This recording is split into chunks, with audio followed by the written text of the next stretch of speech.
Hello everyone! It is I, Ryan, also known as thelovebat, and I'm here with another Let's Play to present to everybody on the YouTube community. And so I am going to go ahead and be playing a game called Heroes Hour, which is a game that seems clearly inspired by the old Heroes of Might and Magic strategy games, and I'm quite a big fan of strategy games myself, and I played the Heroes of Might and Magic games quite a few times in the past. I actually grew up as a kid playing Heroes of Might and Magic 2 quite a bit, and obviously the art style of Heroes Hour is, well, quite a bit different from most strategy games. Most strategy games either use a 3D graphics art style, or they have more of a, I guess, like a traditional, Western art style. Sometimes there's Japanese games that are sort of strategy RPGs that use like an anime art style and have like kind of grid-based combat, like Fire Emblem, for example, and other similar games like that.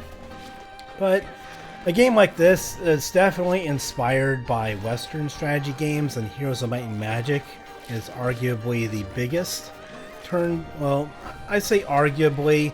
Obviously Civilization is considered sort of the standard for turn-based RPG games, but as far as the fantasy-themed strategy games being turn-based and that kind of thing, Heroes of Might and Magic was probably the biggest series that kind of did that sort of thing.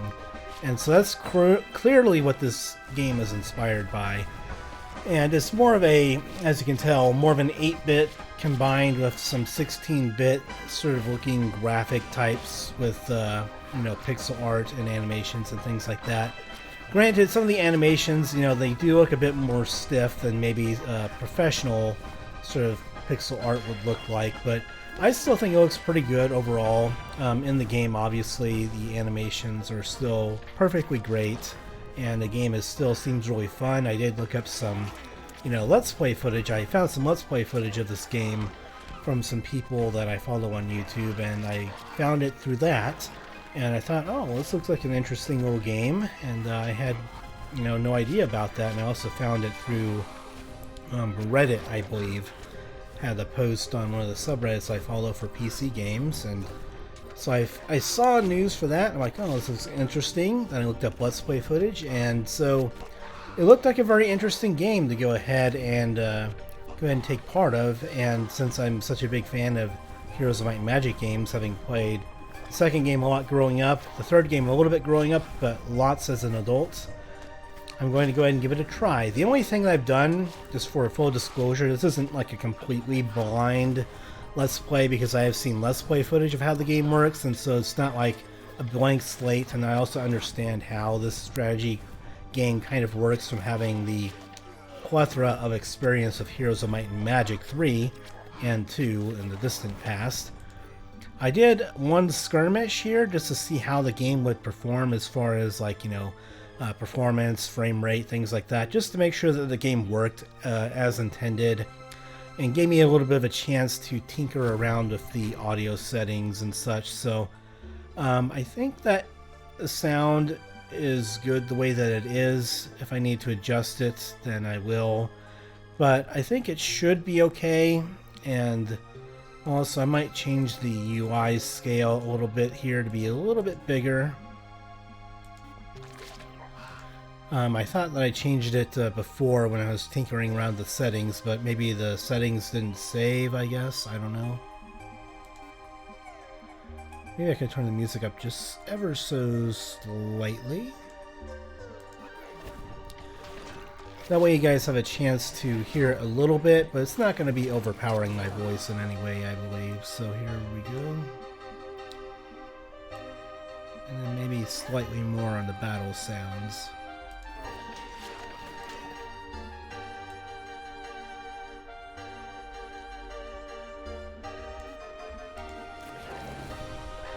Alright, so let's go and get to it. I don't really think I need to do the tutorial. I did look at the controls a little bit. It's going to be difficult for me to, memorize the hotkeys. But in a game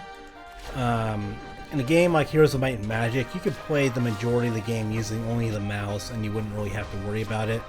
The only thing that I did look up a little bit is just to see what these different factions are like, and I guess I'll just go through them just to let everyone know what they're kind of like and just my general knowledge goes.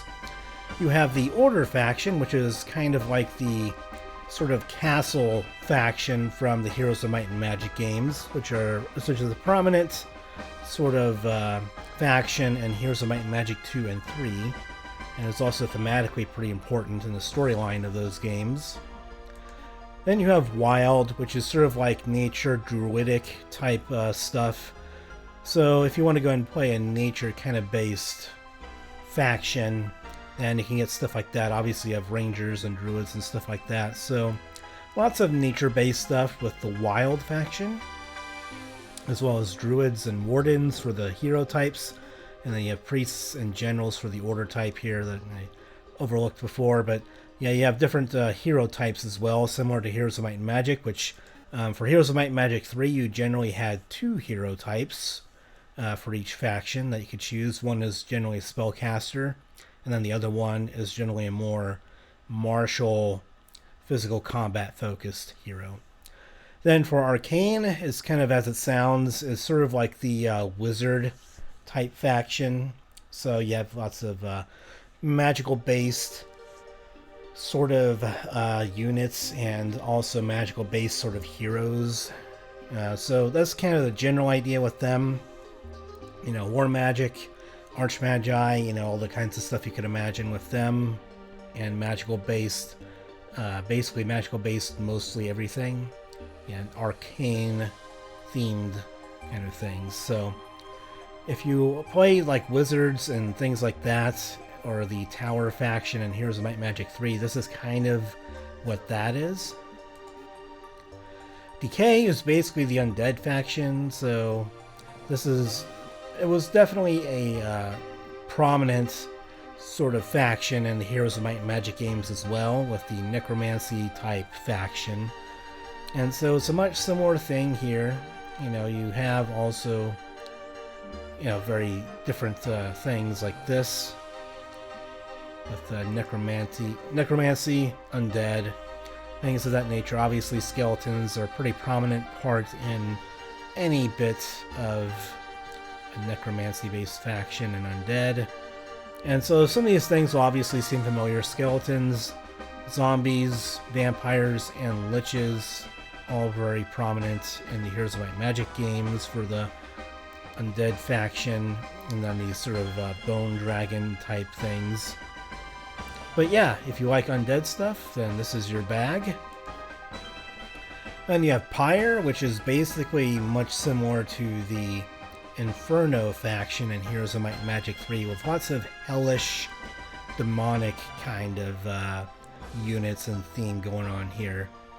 So if you like things that kind of have that hell type feeling to it, to where you're playing kind of you know, devil type stuff, and all the kinds of things that come with that sort of flavor, such as like hellhounds or things like that, and then demons, and then devil type things. I imagine that's what these are. And then you have all the other kinds of hellish type enemies from the underworld. It says the main race is human, but I would assume that's just for the heroes, I guess, because it seems like a more, you know, demon devil type focused kind of faction. And then obviously there's the, you know, there's the flavor text here. I haven't really read it all that much, if at all, so I haven't really paid much attention to it, since there's no like story mode campaign that I can tell for this game. But it's there if you want to read it and pause the video. Then you have Horde, which is basically kind of similar to the barbarian type factions in the previous games. Or not in the previous games, but in the Heroes of Might and Magic games, there's barbarian type factions in Heroes of Might and Magic 2 and 3. And in the barbarian factions, you have similar sorts of units here. You have like trolls for some of them, and cyclopses, and orcs, and things like that. Generally, orcs, goblins, trolls, cyclops. Some semi-monstrous humanoid type units and races and flavor to it. So if you want to play a sort of nomadic barbarian type faction, then you kind of have a good idea of what you're going to go ahead and get with this faction.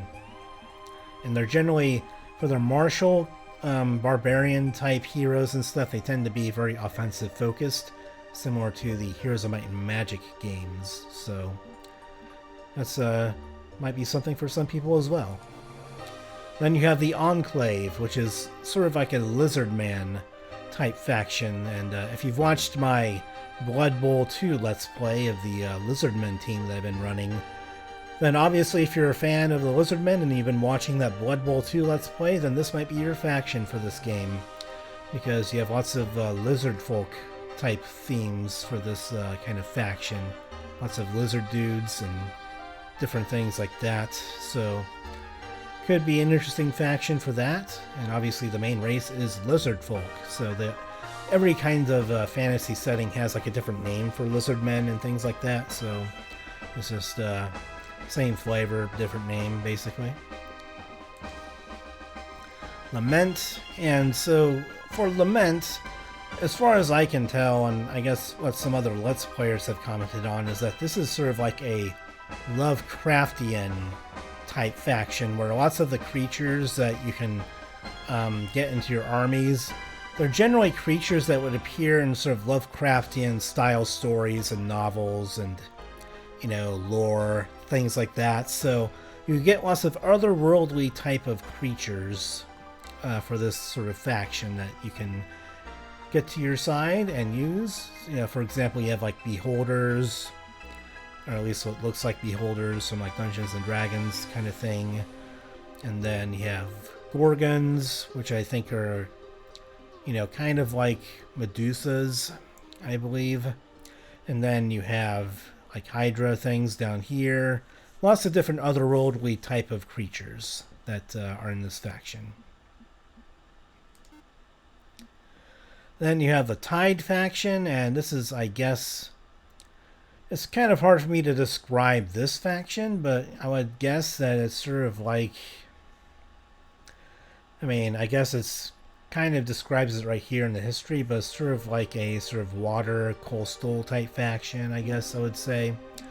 You have ferrymen, and it's different things that would imply that it's like an ocean kind of bearing faction, you know, water themed, things like that.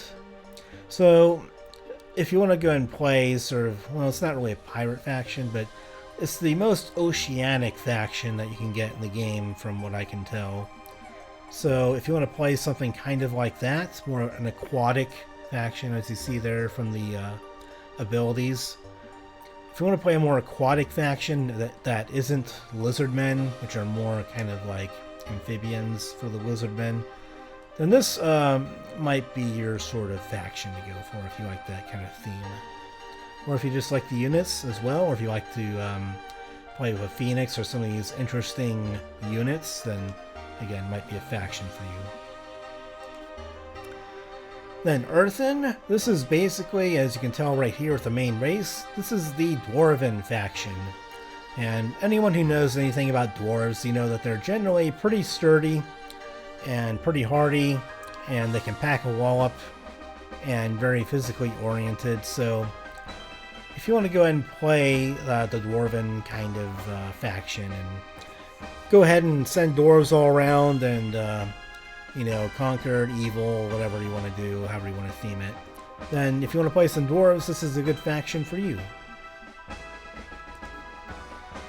Then for the final faction, we have the Pillar faction, and I'm not really too familiar with the flavor of this one, but I guess, you know, you can kind of read the history and the culture here. I guess this might be not even an elven faction because the main race is human, but if you were to think of something, I guess they're kind of like maybe a summoner type faction or a magic type faction. I can't quite get a read on what this is supposed to be. I guess it's sort of like a lore-based faction. Sage and war artists kind of imply, you know, history and lore and magic and things like that. So I guess you could consider this sort of like a lore-based faction. you know, history, record it down, and then go ahead and summon a creature based on histories or something. I don't know. Obviously, there's probably something to the lore here that maybe I'm just not familiar with that kind of give them a bit more flavor, but this is probably the most difficult faction to kind of wrap my head around and how they fit into everything.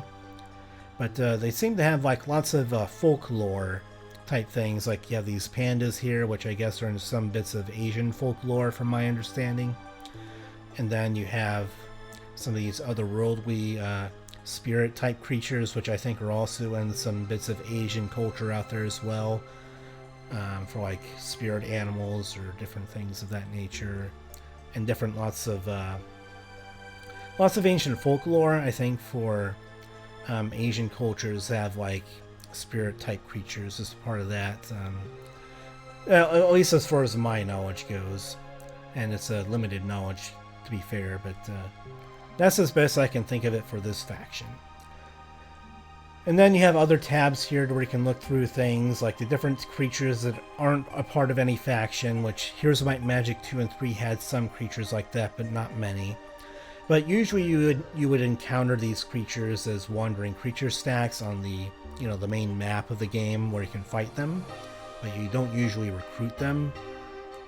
And then you have artifacts, spells, skills, achievements, which I guess is things that you can kind of look forward to doing as maybe part of a challenge, or saying, yeah, I did that, and having the proof as an achievement, I guess.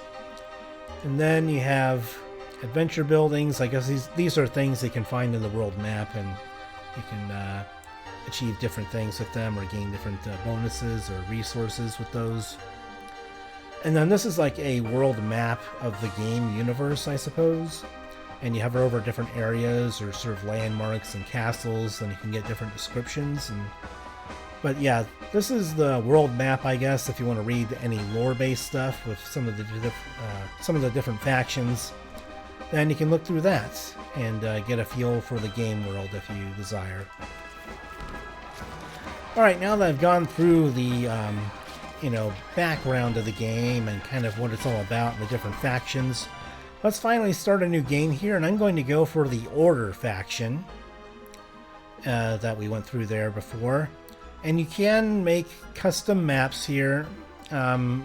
It's not, at least as far as I can tell, it's not quite as easy to use as the randomly generated maps for Heroes of Might and Magic 3. With Heroes of Might and Magic 3, you could generate a randomly generated map based on certain kinds of settings, and then based on those settings, it'll just generate a map to kind of fill things out, and it'll give you a different experience each time. Because I'm not really familiar with how that would work in this game with these different little map making things, I'm just going to go ahead and play a pre-made map here. So I'm not exactly sure as far as the different sizes of maps goes. Usually in Heroes of Might and Magic it would be small, medium, large, and extra large, I think. I think that those were all the different map sizes that you had in Heroes of Might and Magic 3. So I guess with tiny, it's like a one-on-one type map. Small, maybe one-on-one type map, just a little bit bigger, so you have a bit more breathing room. Then medium, couple player type map where you have a little bit of time to get your things going, but it's still going to be a bit of a faster paced game where you can't take forever to kind of get the ball rolling with it. Large is a bit of a longer game depending on how many players that there are to occupy space and initiate battles and conquer each other and things like that. I usually like playing on larger sized maps like huge, because that allows me more time to not only get a feel for the map and to kind of build things up so that way I don't get curb stomped by enemy heroes and computer players. I like having time to be able to go and set myself up, and then when it finally does come to battling with the opposing factions on the map, then I'll have a chance to kind of formulate a plan on how I want to approach it, or if I want to allow them to come to me and initiate battle with me while I'm building up my troops, and etc. So which one do I want to do? Well, there are some options here, and I'm not exactly familiar with any of these maps.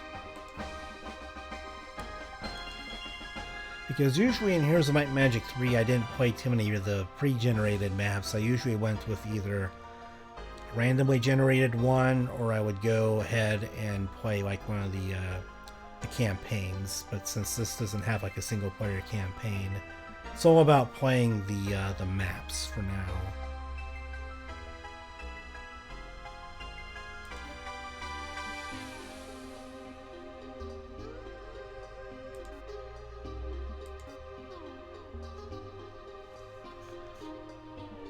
Of course, I'm not exactly keen on there only being a certain number of players for each map. I kind of like the big maps that allow you to choose how many players that you want for the map.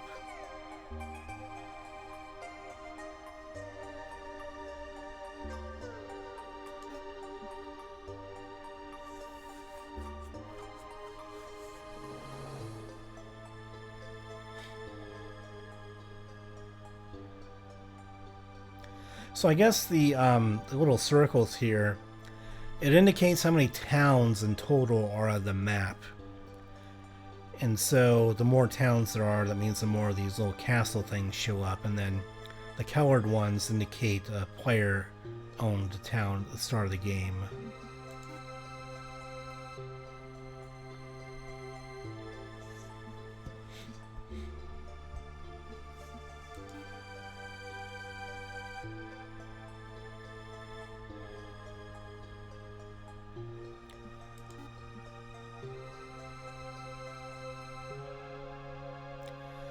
So, yeah, this might be a good one.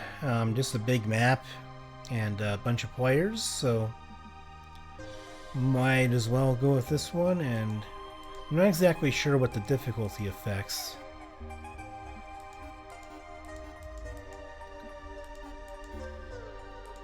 I'm not exactly sure which difficulty to go with at the start because I'm familiar with these kinds of games. Normally, when I played Heroes of Might and Magic 3, I would go with the hardest difficulty setting on maps, which is the impossible difficulty, just because I knew my way around the game well enough and I wanted as much of a challenge that the game could give me, considering.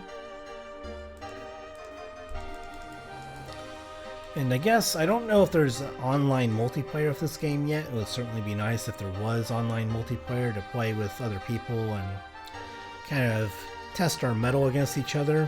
Hot seat multiplayer in this day and age, especially with COVID, not exactly a popular thing unless you're playing with maybe like siblings or something like that in your home, but because that's the way that me and my siblings used to do it with Heroes of Might and Magic 2. We would play hot seat multiplayer, and we'd have to just try and do our best not to bet a game by knowing what the other player was doing. So obviously hot seat multiplayer not the best thing to try.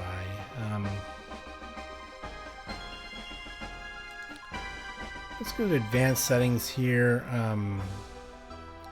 So there's lots of settings here, things I'm not really familiar with yet and I don't really want to mess around with.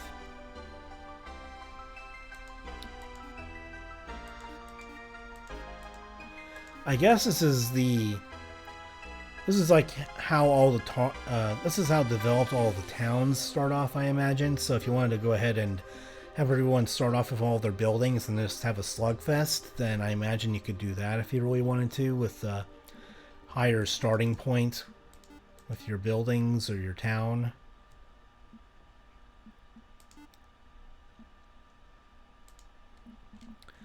So one thing I'm wondering is there a way for me to pick my own faction?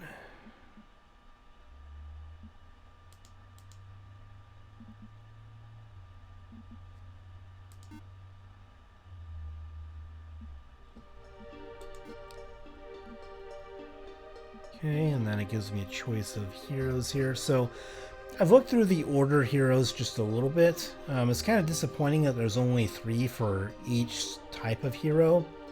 Heroes of Might and Magic 3 and even Heroes of Might and Magic 2 had many more heroes to choose from, whereas in this game there's a much more limited selection, so to speak. Hopefully if there's like an expansion or DLC, maybe there are going to be more heroes added for each faction, which would be nice, but they do give you lots of customization potential with your secondary skills that you can get, but it would definitely be nice, though, if you could have a chance of not having to go down like a skill tree just to get the skills that you want. I think I'm going to go with Kazadra here, because I like the idea of leadership and rallying boosting my troops, and then going down the troop tree in such a way to where I can get the different skills here that will end up boosting the viability of my troops and how well that they perform. Things like Legion, Combat, Warding, Archery, all kinds of stuff like that to improve their performance in combat.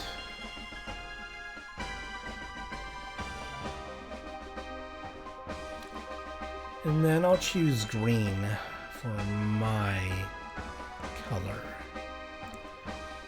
And no teams. I think no teams is going to be good.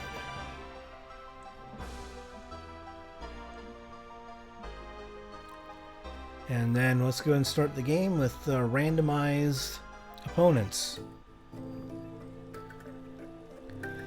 So here we are, we're going ahead and starting the game for the very first time. This is my very first time ever actually playing the game and playing it in a sort of actual playthrough.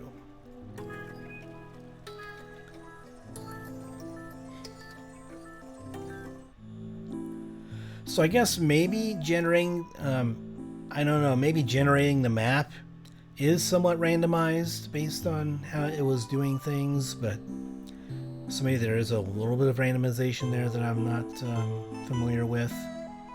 Well, this is interesting. So there's some spots of the map here that I guess there's like some artifacts that are visible to everybody that you have a chance to go get at some point. And the only reason that it lets you know that they're there is because it's a really difficult fight to get it in the first place. And it looks like we have some stuff on the water as well if we want to build some boats with the shipyard over here, or docks. Okay, so it looks like even on one of the harder difficulties, it looks like I still start off with a decent amount of resources here.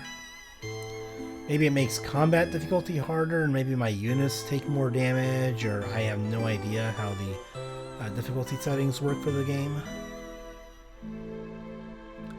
One thing that I do know is that with this game, from the Let's Play footage that I looked at, it is definitely a game where it's much harder to conserve your troops, because they are just going to go in and you don't have precise control over what you're doing with them in combat. So I'm going to try and conserve my troops as much as I can and pick fights very carefully here. Alright, and here's the here's the town screen. I'm going to go ahead and see if I guess UI scaling is probably about as good as I'm going to be able to get it here. And then unit color, that's just basically a thing in combat where it'll have like a color circle around your units, and you can adjust the size of the color circles for your units to let you identify which are yours and which are the enemies.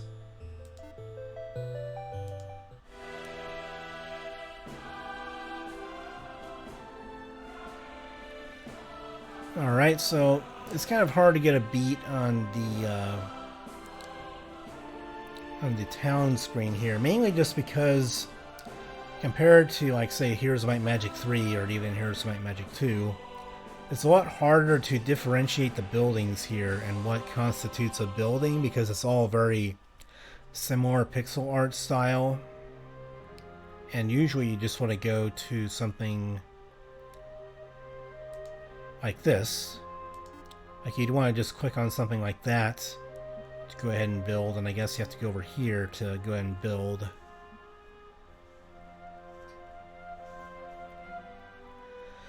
Alright, so we can go ahead and build something like that to increase our income, which is probably better for the long run.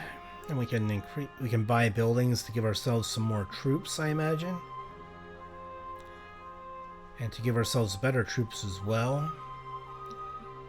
Kind of standard, you know, strategy game type stuff. You build buildings that can build troops, or you can build buildings that increase your economy, or give you side benefits, or allow you to learn spells, etc.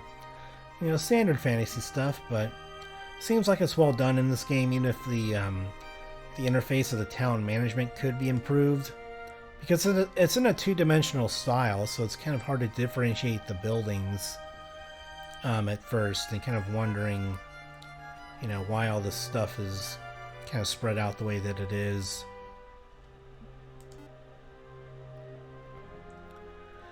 And then I think that there's like a little tree here to where I can go down this tree here and build more buildings down the line based on meeting like a prerequisite to get down here. And then I can build an infirmary and then go down the line here to building more stuff.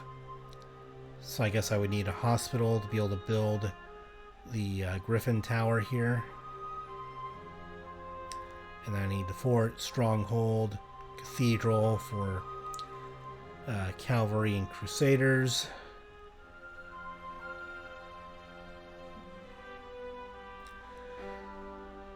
So I guess it just kind of shows the prerequisites by having these little lines here connecting different boxes to show a prerequisite, and it goes like top to bottom. Whereas in something like Heroes of Might and Magic, it would be more, it would just tell you in text what the prerequisite buildings were.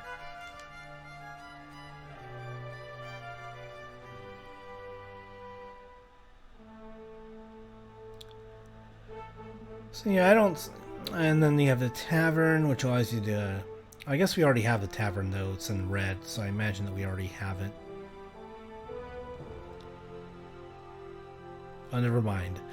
Green means that we already have it, and then red means that we can build it.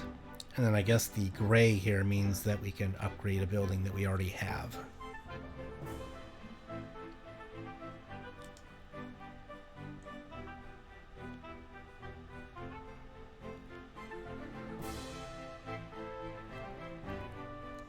Not exactly sure what town level means. Let me go down here. What does this mean? I guess maybe to increase our town level we have to build, I guess, 5 buildings to increase it to town level 2. And then when we get town level 2 we can build a blacksmith.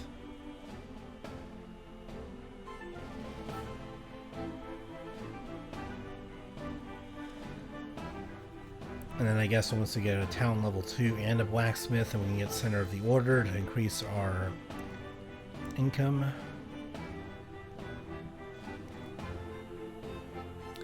Yeah, usually I like to prioritize economy early on.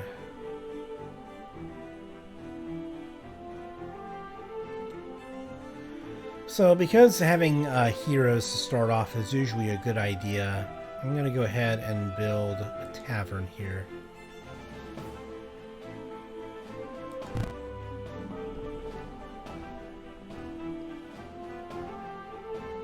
And I didn't know that using the mouse wheel would scroll you out even while you're on the town screen, so it's kind of a bit jarring, I guess.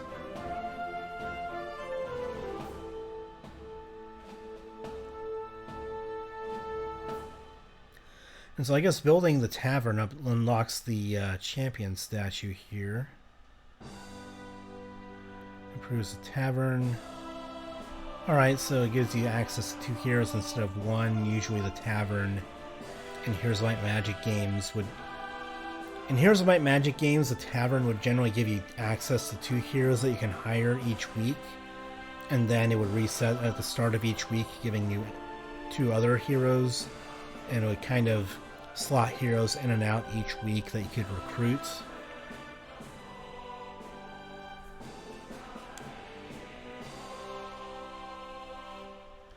And it gives you 100 gold each day, so I don't mind building this either, honestly. Can I build more than one in a turn?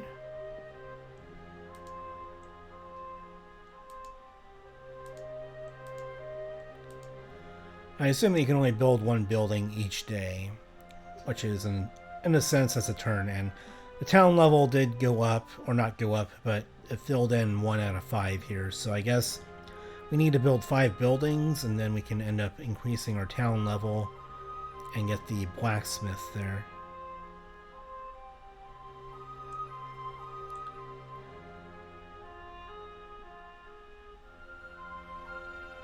I mean, maybe we just needed one other building to be able to build the blacksmith. I have no idea. I don't know how the town levels work in this game. Usually they're just prerequisite buildings, and if you had them, they could build something, so it's kind of hard to know exactly what the town level means here. But we have a tavern now, and I'm going to get going here. Where's the tavern, by the way?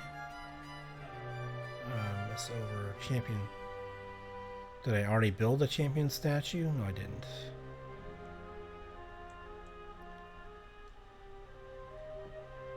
Oh, here's the tavern. Okay. I thought the tavern would be, you click on it on this screen. So we have another general here that has rallying and engineering. Comes with a couple of units that I guess I could give to my main hero, and I can use him to explore around a different area. So I like to usually recruit at least one hero, so that way I can go ahead and explore a bit faster.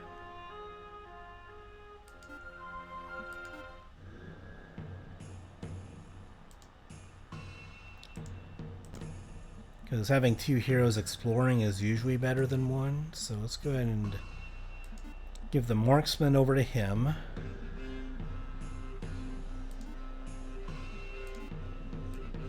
I'll drag it over. There we go. And then I'll go ahead and give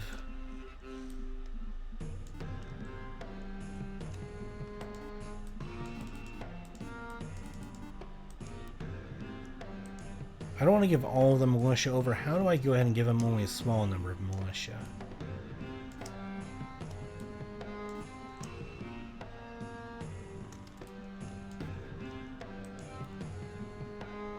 I don't know if I can give him just like... I mean, if I don't need any units with him, then I guess that's okay, but usually you could go ahead and... Like, I don't know if there's a hotkey. Let me check if there's a hotkey if you can determine how many units you want to send over individually to a different hero.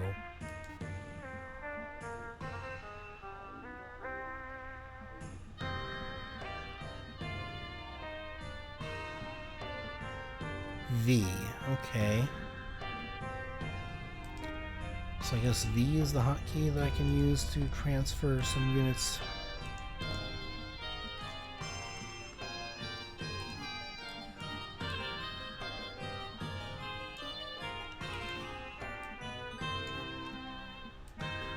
Alright, well that's good enough then. It'd be nice if I could just go ahead and get some kind of number there, or using like shift click or control click to add 1, 2, 3, 4, 5, 6 individually, one at a time, but for now the V key will do. I just want that just in case, basically. And then, can we get another hero at our tavern? We can. It's a bit more expensive this time. And Aeromancy, I believe Aeromancy, from what I looked at in the heroes and such, Aeromancy gives them an air spell for free, I believe. And then Blessing, I think, is kind of similar to the Rallying trait or skill, except it activates whenever you cast a spell, so kind of similar.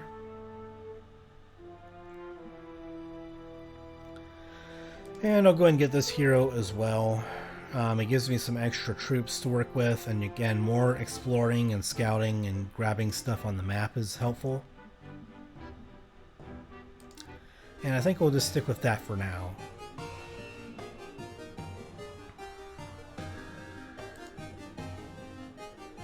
And then since he's going to be our main hero, we're going to go ahead and give all of our troops over to him.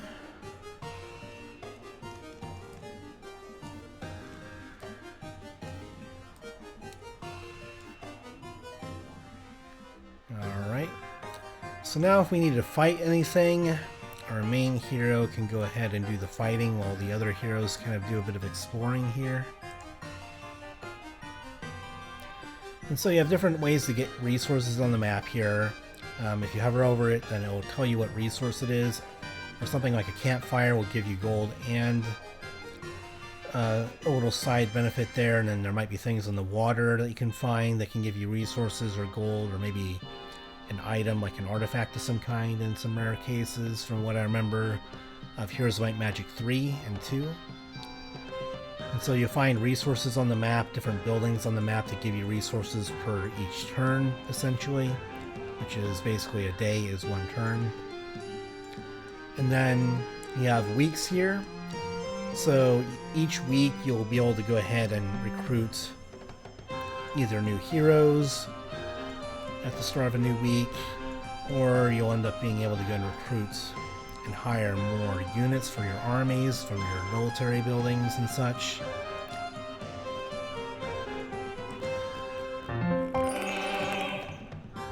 Okay, so it looks like we got some money there. Now what else can we do? Can we get ourselves down here? Well, we have to go all the way around, but okay, that's okay. Since we're not going to be able to fight our way through these enemies here, it'll be kind of difficult. It looks like this is also one of the artifacts as well.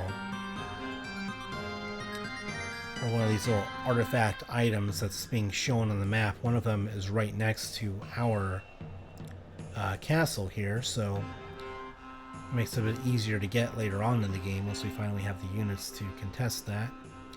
And I guess the green bar down here is how many movement points that you have left for moving on the map, so that's how many squares that you can move on the map. I don't know if going on a road actually increases the longevity of your movement like it does in most strategy games, but we'll see if it does or not. Maybe there's some kind of skill that allows you to travel faster on roads. I don't know.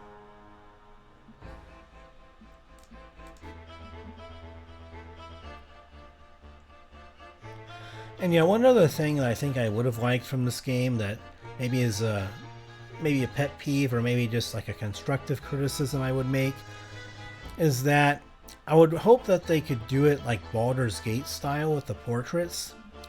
Have some nice illustrated, or maybe at least sort of 16-bit or 32-bit style art. Like, imagine like what a PlayStation 1 game with a Japanese art style, like a Japanese anime art style had, like on the PlayStation 1 RPGs. A nice illustrated portrait like that, but still in a pixel art, pixelated style, probably would have been really great. Instead of having like an 8-bit looking kind of portrait here that doesn't really... Like, there's no personality in the portraits for the heroes, and you can't really identify with who these heroes are. Like, there's no identifiers for them. They do not stand out at all. I mean, the graphics for the units and stuff are fine, but the heroes... Like, you gotta go ahead and have some cool art for them. Otherwise, you just don't remember them at all. Alright, so let's go ahead and go to the sawmill, get the wood going. Kind of self-explanatory if you know what a sawmill is. And then we have some ore over here as well. And then you also have on the map here, it looks like your units are following you around on the map here, which is kind of interesting and cool.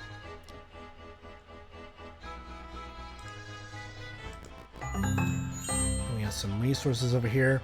Unlike in the Heroes of Might Magic games where you could usually go over here and grab a resource if you're not directly next to an enemy unit, in this game it seems to be if the unit is right next to the resource, then you will have to fight for it to be able to grab it and obtain it.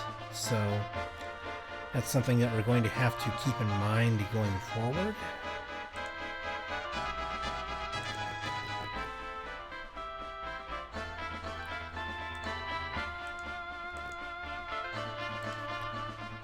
Alright, and then with him, I mean, there aren't really any fights that we can initiate right now where we could actually win. Maybe this is because of the higher difficulty setting? Maybe the higher difficulty setting makes the monster and creature stacks here that we fight much tougher than it usually would be? I mean, that's the best that I can think of, at least. But and then it gives like a, I guess, challenge rating to how challenging the fight would be for the number of troops that we have in our army right now. So hopefully we're going to be able to find a more manageable fight than what we're seeing here. I don't know if the speed of your troops affects the amount of movement that you get. In Heroes of Might and Magic, if you had slower troops in your army, it would affect how many movement points that you get for the map and traveling. I do not know if that's a thing in this game or if it plays a factor at all. I know that there's the logistics skill that increases your movement speed, potential, and how much movement that you get in a turn. But I don't know if having like faster units in your army will give you more movement on the map or not.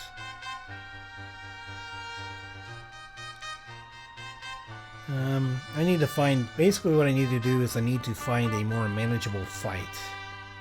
Something that I might be able to win. That would be impossible, but we have some things down here, and then we're going to go ahead and what's this? See the game rules.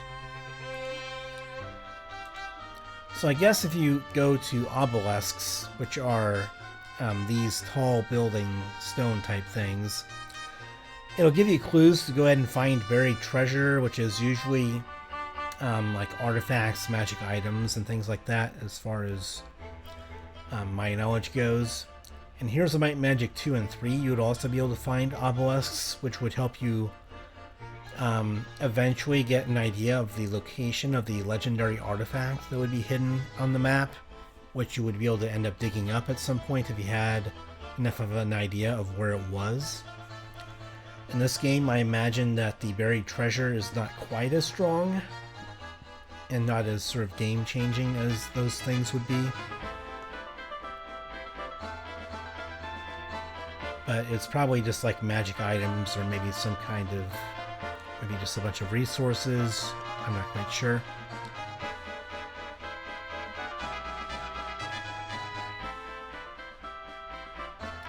That's an interesting little mechanic if you want to go ahead and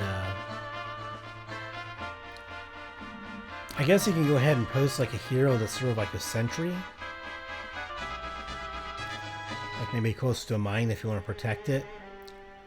And it makes it easier to go ahead and defend locations, I guess. So that's an interesting mechanic we'll have to keep in mind. And then that'll allow you to go ahead and dig for stuff underground, which is usually what the obelisks are for finding treasure you can dig up.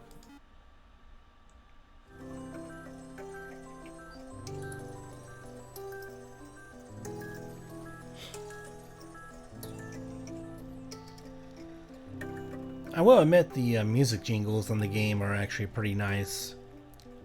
Not quite on the, it's not quite on the level as the Heroes of Might and Magic games that just had some really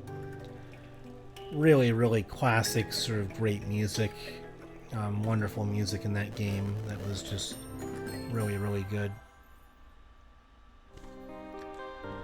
And I guess the pirates here, they're just kind of like wandering monsters that make it difficult to go seafaring and find resources and cool stuff over there.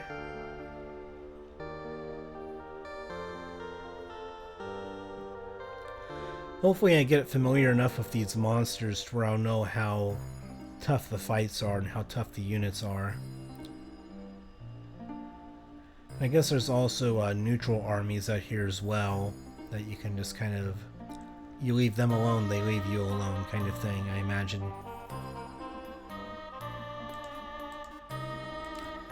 So have him do his thing over here first and get some resources for us.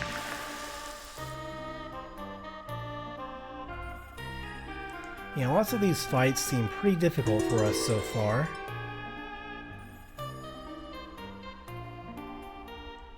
What's this? So we can get units or we can get mercury.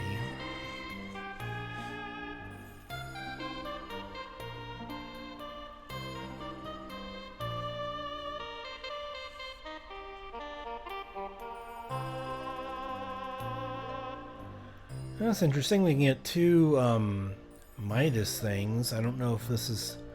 This doesn't appear to be something that we get with our faction, so it's a unit that we can get that we can maybe increase the potency of with skills of our heroes. So I'm going to take the units here.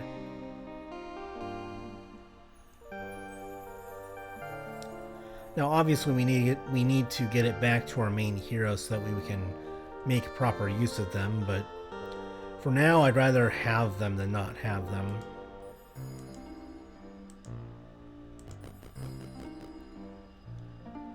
And then it looks like we have like some kind of gate crossing here with enemies that we're going to have to fight to go down there. I guess what that might be is just a separating territories, so that way the enemy factions can't just roam into our territory without first clearing out these monsters and needing a strong army to do it. It does limit our exploration potential, of course, but I mean that can be both a good and a bad thing. Looks like we have more pirate stuff over here, I guess, in the water. I guess we'll have him go over to the obelisk over here.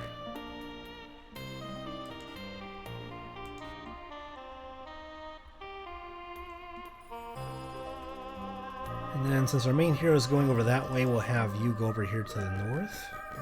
Let's see what we can find up here. Another fight that looks pretty tough. There is a crystal mine there though, so that would be some good resources to get access to.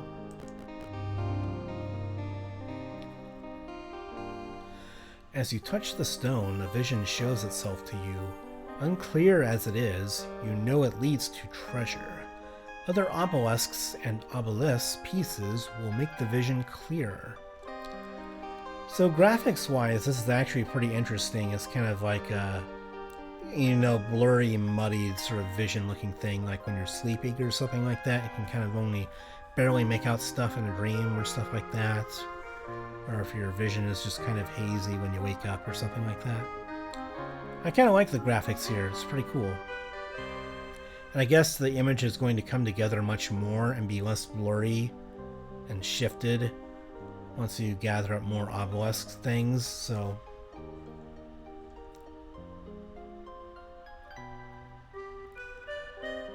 And so I guess eventually if we can end up winning this fight against these creatures, we can end up taking another sort of, you know, faction spot. Like a castle or start a new town or something like that. And never mind, I guess it's different in this game. It's not actually a new town. We'll just increase the potency of our own town over there if we captured it.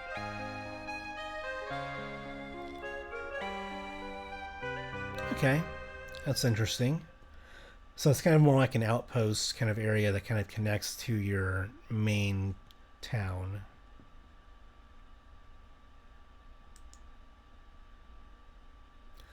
No, I don't want to go through there because that would cause me to be attacked. Can you get all the way over here to the camp? No, you can't. Okay. Well, I guess I can't go through this area because otherwise I would be initiating combat with this neutral hero that we don't want to fight. I guess it would be a challenging fight for the hero that we have currently with our number of troops, and maybe we could win that fight and get the ore quarry over there.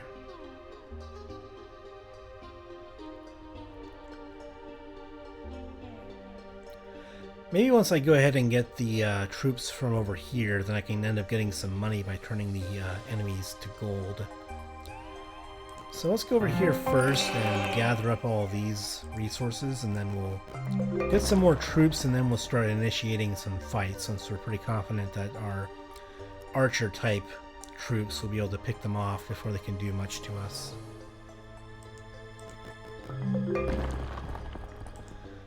So we're just going to gather up resources and hopefully some gold sometime soon.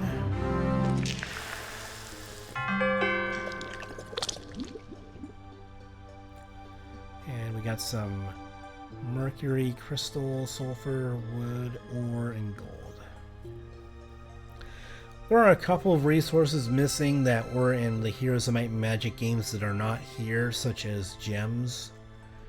I think gems might be the only one that's missing from the resource pool that was in the Heroes of Might and Magic games. Let's see, that's impossible with lots of spirit animal looking things that are guarding this area. And that little artifact looking pendant thing. I'm not exactly sure what that is, but it must be pretty powerful to have tough creatures guarding it.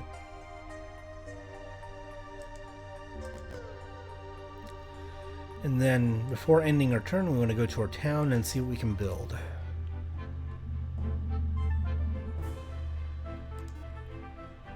And we can recruit a hero, but I don't think I'm going to do that.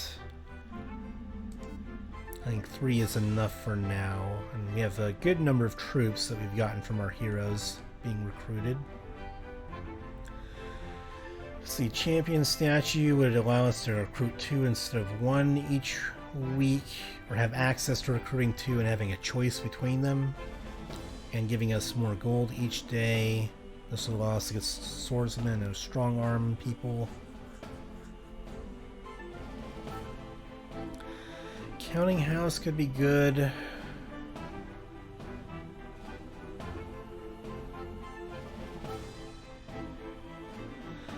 A fort we can build at the end of the week, like on day 7, right before a new week begins, and then that'll increase our creature generation from our military buildings.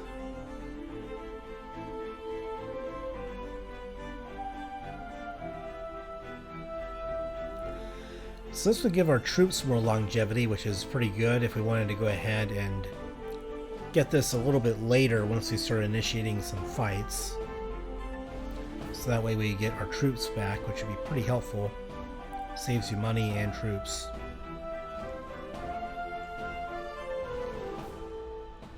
Marketplace, I don't think we're going to need that yet unless there's...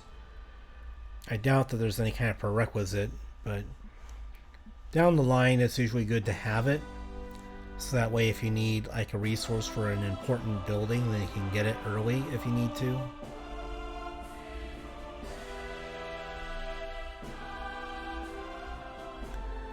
Town portal. Hero level 5. Okay. And it increases your spell power by 1. Well, not going to be as effective with a knight type of hero, but I'm sure that we can end up learning a couple of spells that maybe boost the effectiveness of our troops that kind of be like buffing type spells, I hope. I think that we're just going to go ahead and get the counting house and increase our income. We just want to get as much income going as we can. I think it's like 3 wood and 3 ore to build this, and 250 gold.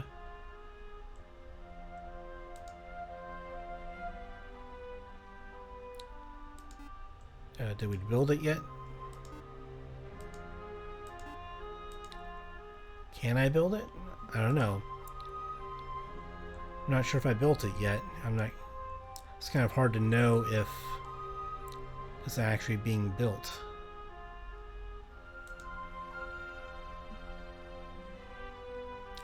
Yep, I want to construct that and get our gold income going, especially since it doesn't cost very much to build. I just like to get my economy going and increases our town level here. And so it'll give us the ability to buy more troops down the road by having the gold to actually purchase them. So getting a good income going is great for the long run, even if you don't get as many creatures to buy in the short term.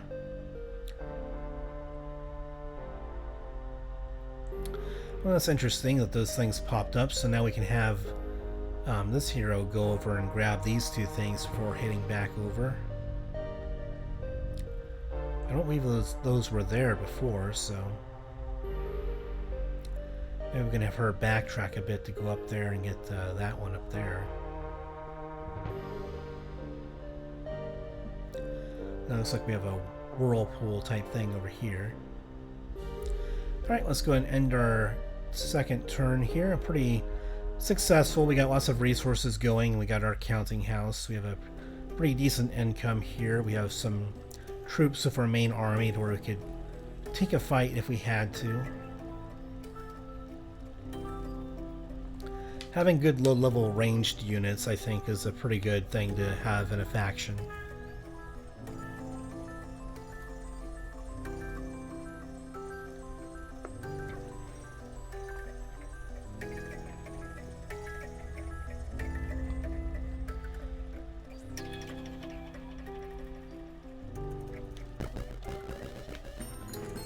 And I guess along with the faction name, it also gives them a color, so it'll be like, you know, green this, pink that, or etc.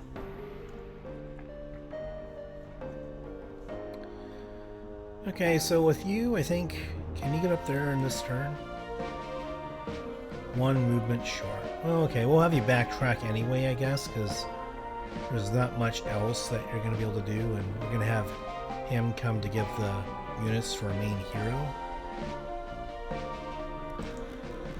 So we'll see what we get when we go up here to activate the shard.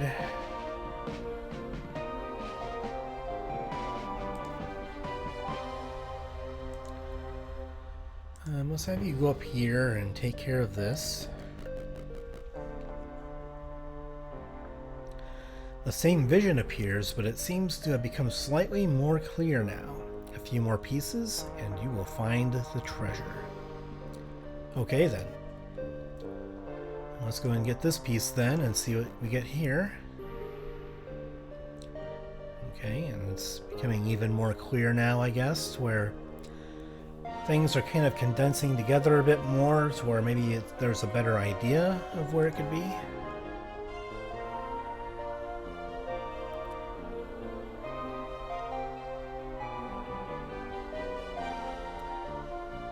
See nothing else over there. I don't think there's anything else over there. It's kind of cool that you have these little cart animations here going from the mine to our town, delivering the resources. That's actually kind of cool. It's kind of like a visual way of giving flavor text. Hey, here's the resources going over here. Here's the resources coming from over there.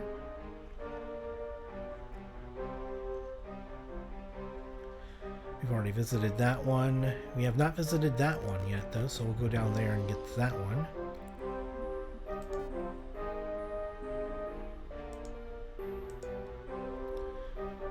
Alright, let's see what's over here.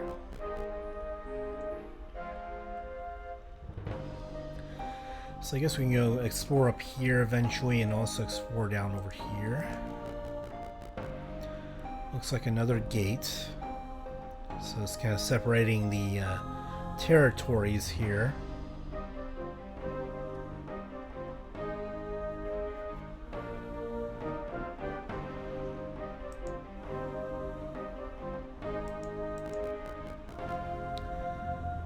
Right, so not much going on in these couple of turns, but maybe we'll go ahead and get enough troops where we can fight and win some mines over.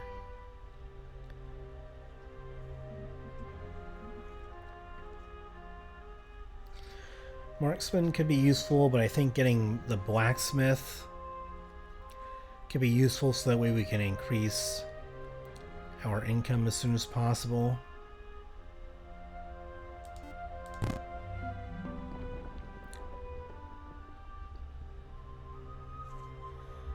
Each week you can only create one of the two.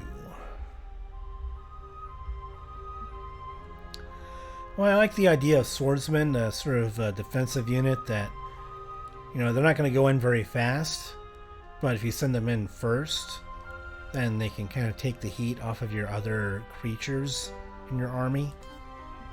So I like the idea of swordsmen.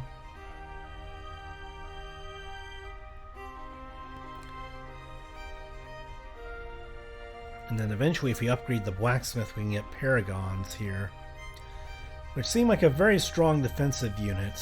Good for guarding ranged units and just good for tanking shots of weaker enemies.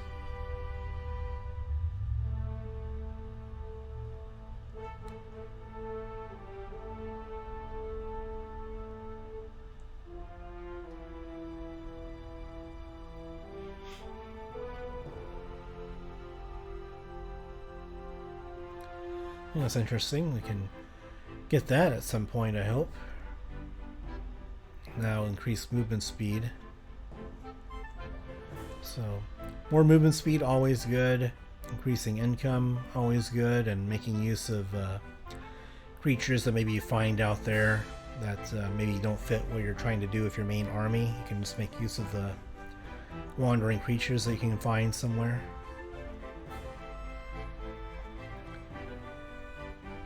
Alright, monks, interesting.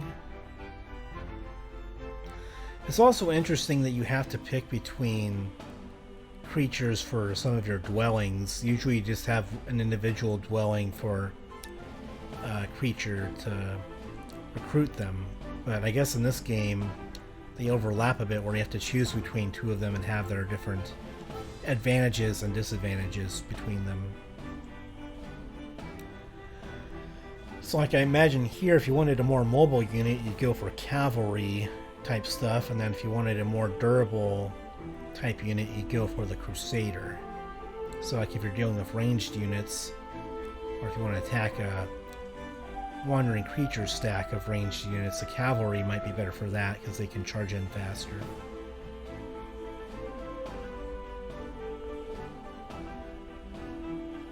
Okay, so I got the blacksmith this time. I think that's all we're going to be able to do. Mercenary Hall is this do. Non-faction creatures. Interesting.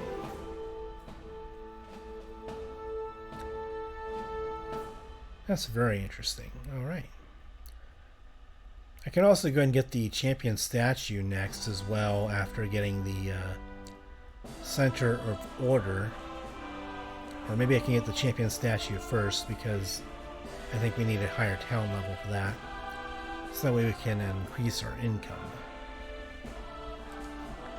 Which I guess in such case I probably should have built that statue first instead of the blacksmith because I'm not buying units at the moment, but oh well. Let's go ahead and end our turn then. And I guess this little bar right here with the number 1 indicates how close we are to raising our town level. I guess as a prerequisite unlocker for the building types in there.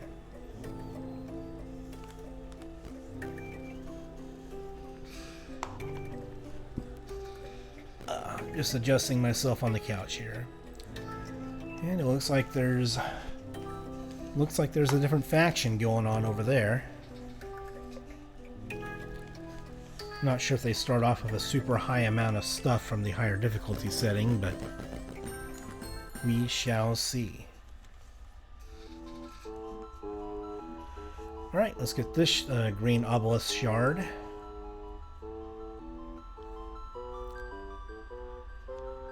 So I guess you have like a tree over here, a castle thing over here, or a town over there. Maybe like a... is that like a shipwreck or a mine or something like that? I can't quite tell. And maybe like some mountains and hills around here as well. And then some trees. So I'm not sure where that is, but I don't think that's anywhere near us. I don't think anyway. Maybe that's the palace thing? I don't know if it could be the palace of the order or our town. And then there's mountains and trees and stuff. I don't think it's anywhere close to us. Because it looks like there's a shipwreck close by to it. Okay, well, let's get a move on then and see what else we can get going here. Visited that one already, so let's go up to the north. No, I guess we're already going up to the north. Well, there's a campfire there that I overlooked, so let's go to this and get some more money. Nice.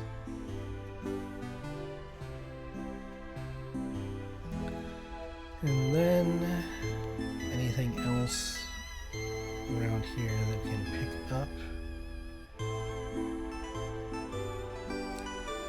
I guess we can get our main hero going back to town. have her go over here.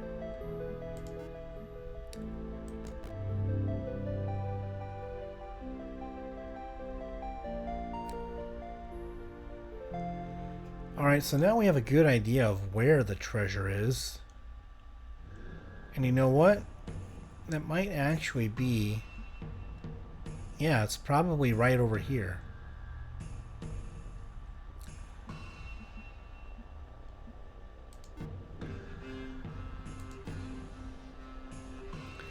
That looks like my town right there. Here's the mountains and stuff over here. There's where the pendant artifact is or whatever. So right around there.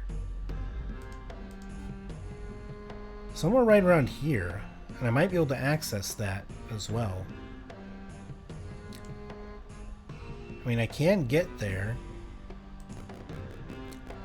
So let's go over here and see if we can dig this thing up next turn. It would be nice if it didn't have to worry about accidentally moving somewhere, but... okay, so it's right there, right on the right side. I think it's going to be right there. Right on the right side of the mountains. So we'll do that next turn. I guess it might be time to go ahead and send them back to our town. So that way we can start taking some fights. And getting some of these mines and resources going. Maybe we can go ahead and take the... well, I don't know how strong of a fight that is. It says it's impossible. And then that's also impossible, so... the pirates have it on lockdown out there. So I guess the fights I'm going to have to take are going to need to be land-based.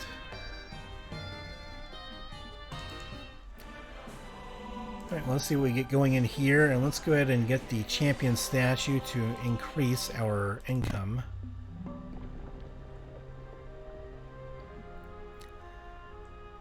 And now we've unlocked... I mean, I guess I don't know if we've unlocked anything new. I guess we need a town level higher to unlock some of the buildings that I want. But we increase our income a bit, and so now for those future turns, we're going to have a more steady stream of gold coming in.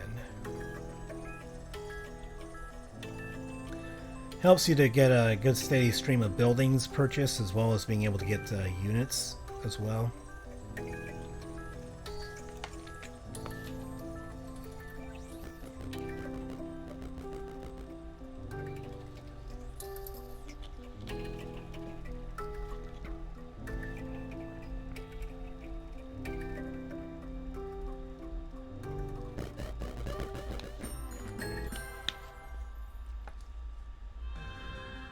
Alright, time for you to go over here and see what's up.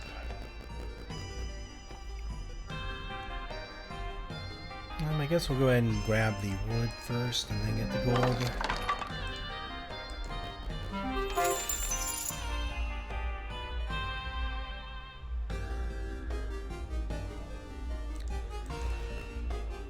Okay, so it looks like we have either a swamp or an undead type thing over here. It looks like a swamp, and this is just like a graveyard with undead creatures to fight.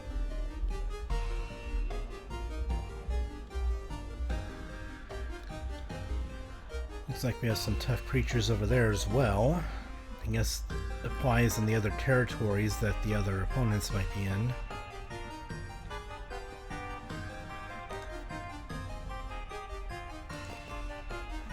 Alright, and then I guess I'm going to go ahead and make my first save game here, mainly just in case I end up crashing. Like, I don't know if this game is at risk of crashing or doing anything like that, but just in case, I just want to be able to go ahead and trace my steps in case I end up experiencing like a bug or a crash and I need to backtrack. Alright, this should be where the treasure is, so we'll go ahead and dig here. Yep, there it is. So what kind of treasure did we get? It says we have treasure, but it doesn't say what it is. So let's go and leave. Crown of the Whittle, or Whittle. I'll just say whittle because it rhymes with little and it sounds funny. So Crown of the Whittle. Intermediate helmet, +1 swarming skill, part of Whittle's set. So you have set items, I guess, in this game with artifacts. So if you have like a set of them, it gives you extra bonuses.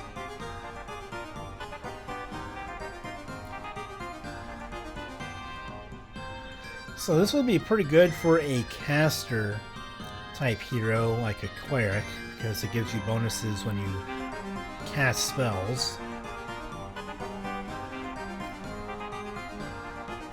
So you can get extra gold in combat by turning units into gold, or enemy units into gold, and then regaining mana when you pick up gold. I mean, regaining mana when you pick up gold doesn't seem like that big of a benefit.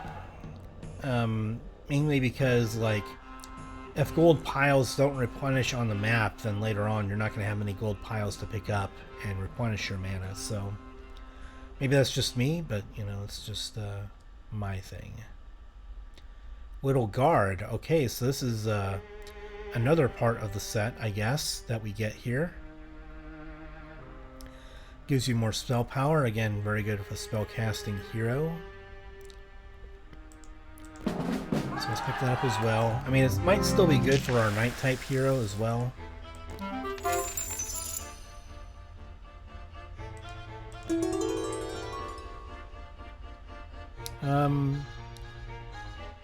I guess we'll just go ahead and pick up the Sulfur, because this isn't our main hero that we plan on using. Kind of sucks that we don't really get to give the experience to our main guy that we wanted. Looks like we have some units here. Or maybe not. Maybe it's just the units that we already have in our army that we're just wondering about there. Yeah, that's what it looks like. Okay. Well, we still got lots of treasure. We got some artifacts going, and we found the hidden treasure, so...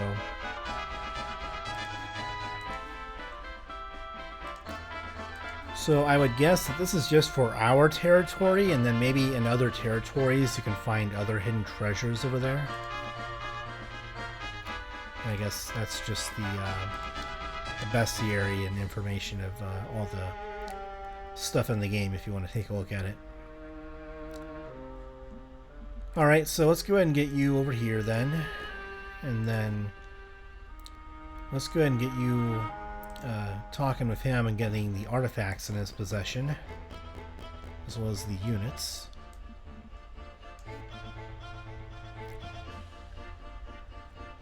So I don't know what the swarming skill is, but hopefully it's a good one.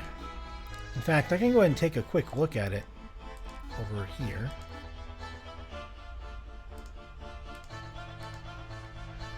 Is it? No, not that one. Skills. Swarming.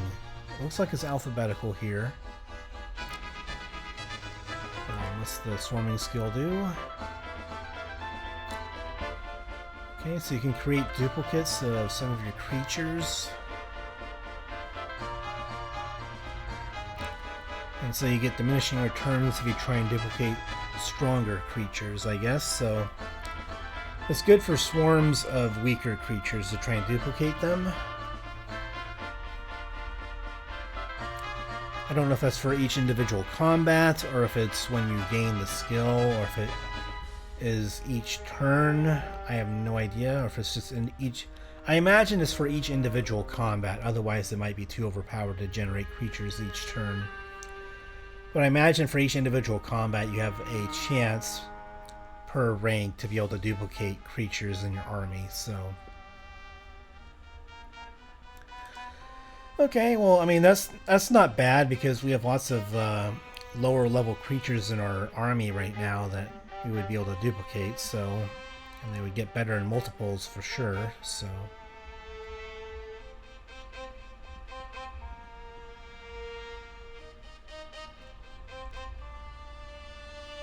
See, so that's a moderate fight. We might be able to take that once we get some extra units, and that looks like a fight we can also win to get some ore income going in.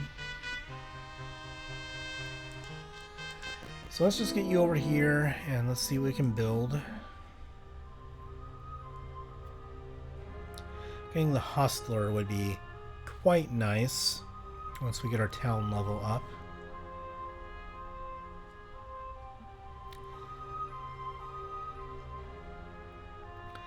We could get some spell casting with that. We could end up being able to get some paragons with this one. Get some strong units going.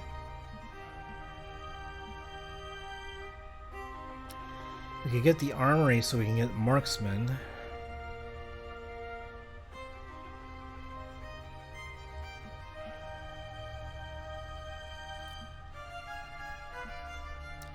The infirmary might be good too, but we can build that next turn if we want to. Or maybe in a couple of turns right before a fight.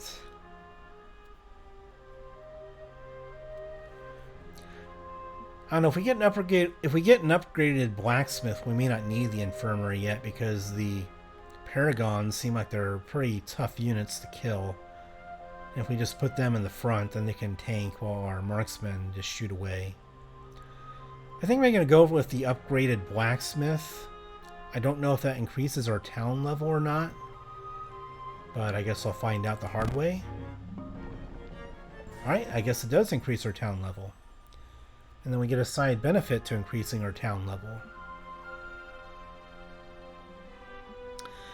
This basically boosts our marketplace exchange rate, so if we want to get certain resources, then that'll help us a little bit, I guess. Grand Army, that seems really nice to increase our creature growth.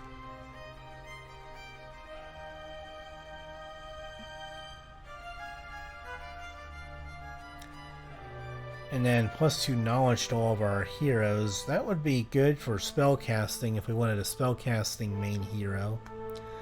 But I'm not sure how much 2 knowledge is going to come into play, because obviously in Heroes of Might and Magic, 2 knowledge would still be a pretty good buff, because spellcasting was pretty important in those games to be able to conserve your troops and to be able to debuff enemy troops. In this game, I'm not sure how important it is because you don't have precise control over your troops and positioning to try and take out as many enemy troops while conserving your own troops. So I think that maybe winning strength with numbers is probably more important, and just getting lots of troops and then buffing up your troops with your knight type skills and like leadership and things like that. So let's go with Grand Army and increase our creature growth with our buildings. The next turn I'll probably go Center of Order, then maybe Infirmary or Hostler, maybe Armory to get, if I get the Armory and the Fort, that might be better, arguably, to get some creature growth going, and then the Chapel. Cathedral would be nice too, but I think I need one more town level for that.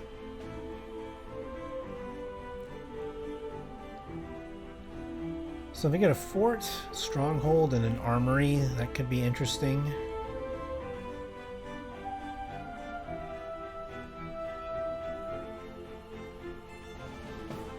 Just increase our creature growth, and then we can get some paragons from here and have them go in there and take the hits for everybody.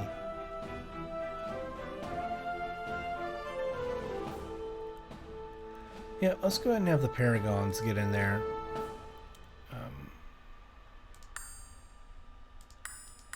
You know, we have the money for it too, so let's go ahead and do that. And then let's get as many of them as we can too.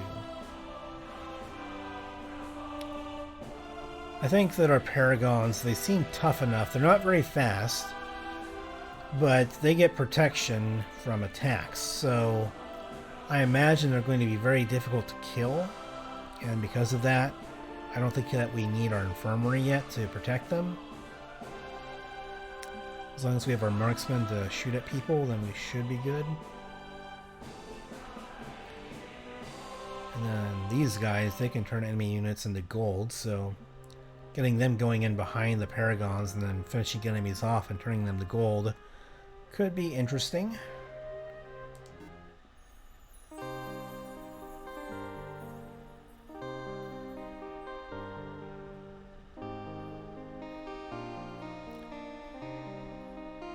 see, some of these fights are still considered really hard. I think I'll go for the ore mine over there first, then I'll go down here and go to that treasure chest. Then it looks like I can get the Palace of Order over there, so I think that's what I'm going to do.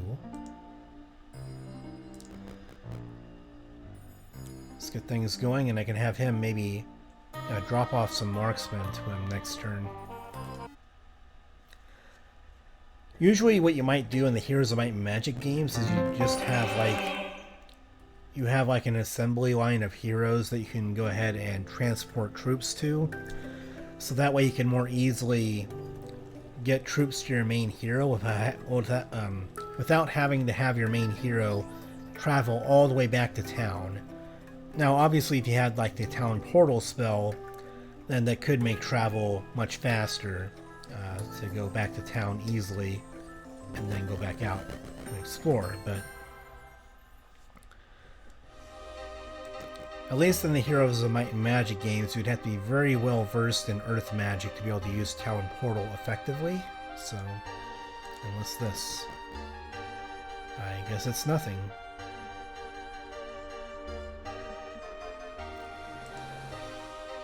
So let's get you over here, and we can have you gathering up resources so our main hero doesn't have to do it.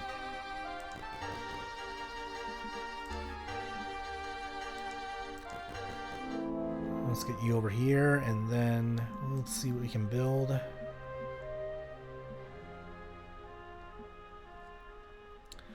Let's just go Center of Order. Get our income going as much as possible. And then next turn I might go with maybe a chapel to get some monk production going. A fort would also be good as well because it increases the units from all of your buildings, but I think that maybe just getting a monk and getting some ranged unit buildings to start next time would be good for our next week.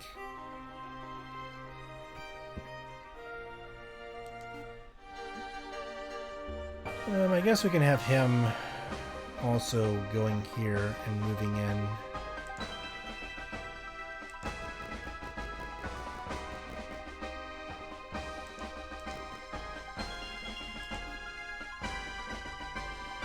That'll be a hard fight, so I'm not going to go for that. I guess we can just have him go and fight over here, and then my other hero can get the resources for us.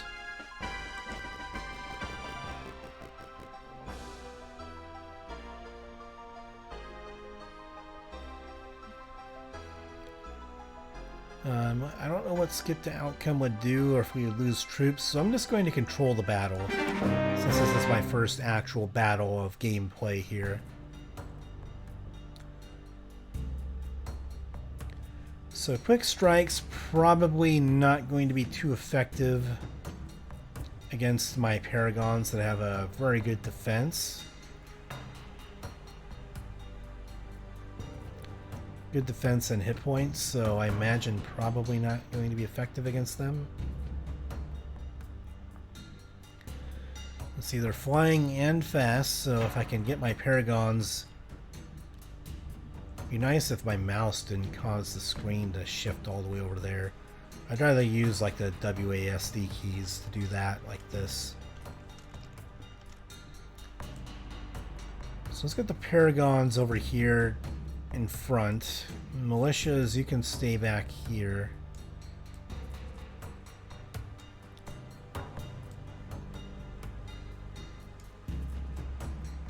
Basically, I just want my militias to not get smacked first. And then they can cover the flanks in case the fighters try and get up in our business. And you can get up there with the paragons and everybody. Then our marksmen are well guarded. Maybe I can shift them around to be more closer over here.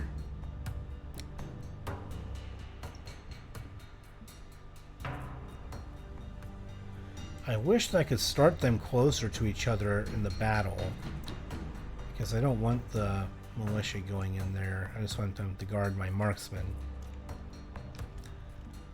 And that's kind of annoying that they'll drift, like the screen is drifting here. I wish that the screen would stay still.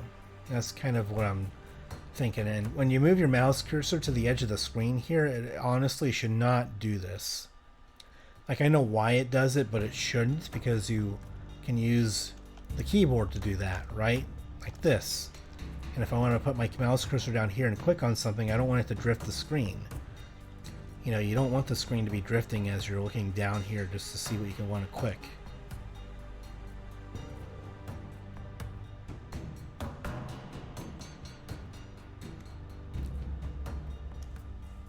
Alrighty then, so I think this is probably as good as I'm going to be able to get it.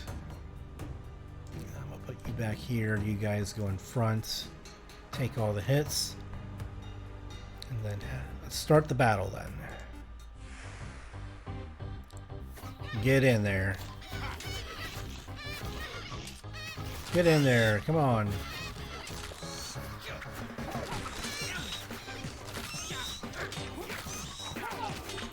Looks like our militia dudes up there are kind of just protecting against the fighters. And it looks like we didn't lose any troops there, so that's quite good. Our Paragons held up. Our militia is just protected against the flanking maneuvers to keep our marksmen safe. Looks like it was a job well done. And we already got to level 2.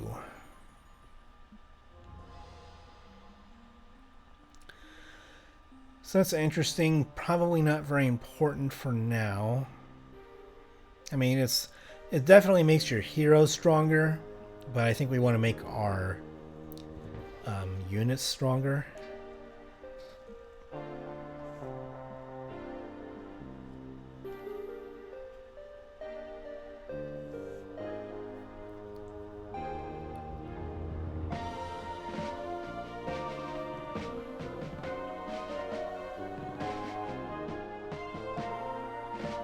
So via archery we can unlock Legion, which would be great for a lot of our units. And then we can also end up getting down here eventually combat, which would be awesome. Recruitment would be good as well, tactics, anything that improves the viability of our units. Very, very good. I guess we'll just go with archery, and then we can get Legion next. I guess we can't get Legion until we're level 5 though, so... But I think we'll still get archery to make sure that our marksmen and our ranged units are doing good.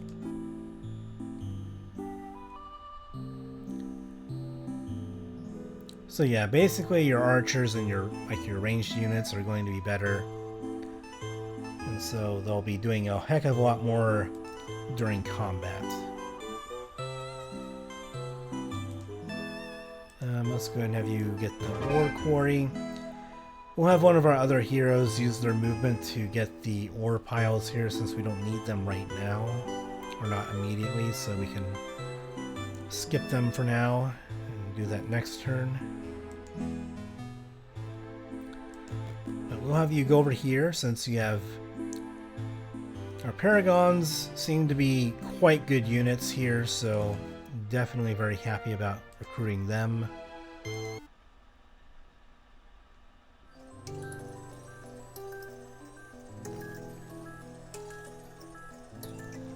Not sure what's going on down here. I'm wondering what that rainbow colored pot spilling thing is right there. Looks like some kind of pot that's spilling out like a rainbow colored liquid of some kind. Some kind of alchemy magic. Black magic witchcraft.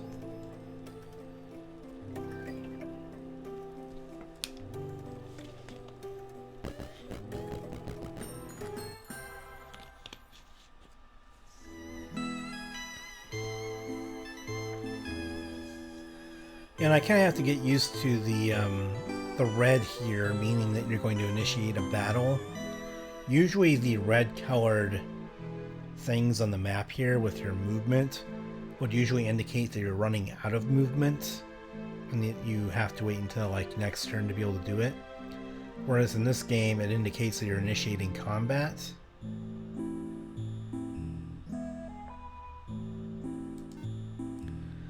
So yeah, some definite differences between the Heroes of Might and Magic games and this game as far as the interface and that kind of stuff goes. So it does take some getting used to if you're familiar with Heroes of Might and Magic. So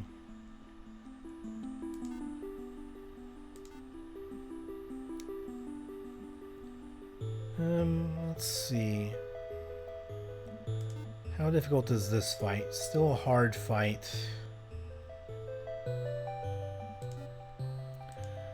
Let's have you get the ore down here.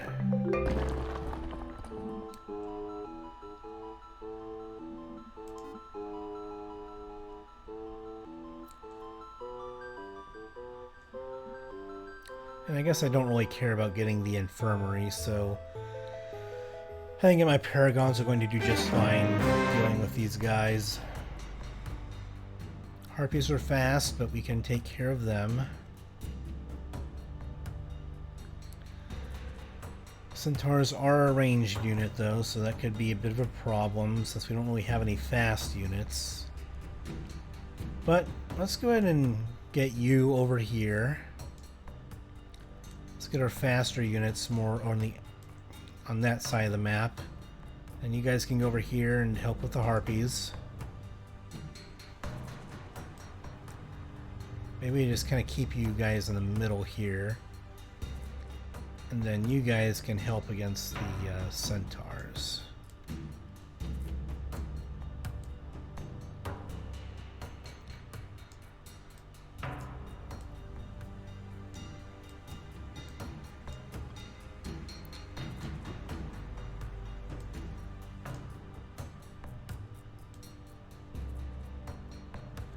Yeah, since the militia are a bit faster than my paragons, I don't want them outrunning the paragons here. Alright, so let's start the battle then. Hopefully my fast creatures are going to be able to get over there to the centaurs. And it looks like I was able to duplicate one of them with a swarming skill. So my paragons look like they're doing some pretty good work down there, making quick work of the harpies, and we just kind of flanked the centaurs and sent them packing. We only lost one militia there, so that's, I would definitely consider that a very, very, very sweet victory. Not total casualty-free victory, but losing only one militia there, I definitely consider that very, very good. Total victory here.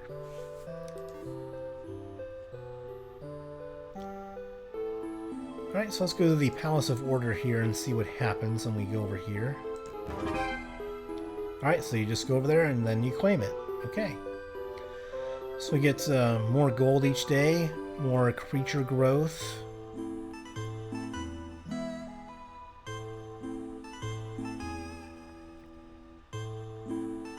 You can also fight those things over there, but I probably want to build the infirmary before initiating any tough fights. So any fights that are more challenging, I want to build the infirmary so I can save as many troops as possible. It would be nice to get the influx of sulfur there, but we have enough sulfur to last us for a little while here.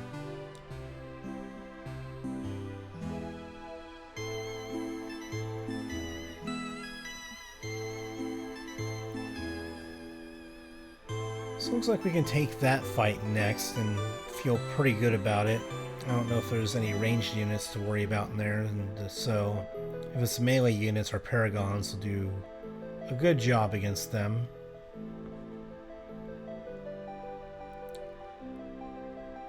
And then there's a neutral hero right there. I don't know if you can get them to join you or if you're only forced to fight them I'm not quite sure. Maybe if you had some kind of diplomacy skill, maybe you could do something with that. I'm not quite sure. But yeah, I think we're going to go over here and, well, it's going to be the end of the week though, so I might want to get some more troops before doing a fight. So let's go back to town.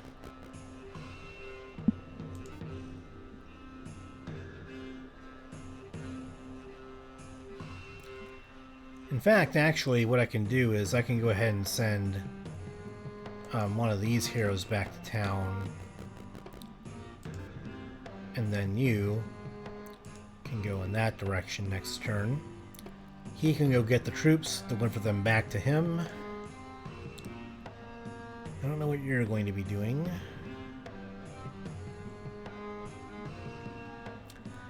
I already found the treasure. I guess I've already explored all that I can explore at this point. Oh, maybe not. Never mind. I guess I have to fight to get all the way over there. Let's see what we can scout over here. The scouting radius. Okay. An overgrown mine. I'm not sure what that means, but I guess it means that maybe the fight is more difficult. And there's like lots of plant type stuff there. Overgrown. So maybe it just makes the fight more difficult to capture it.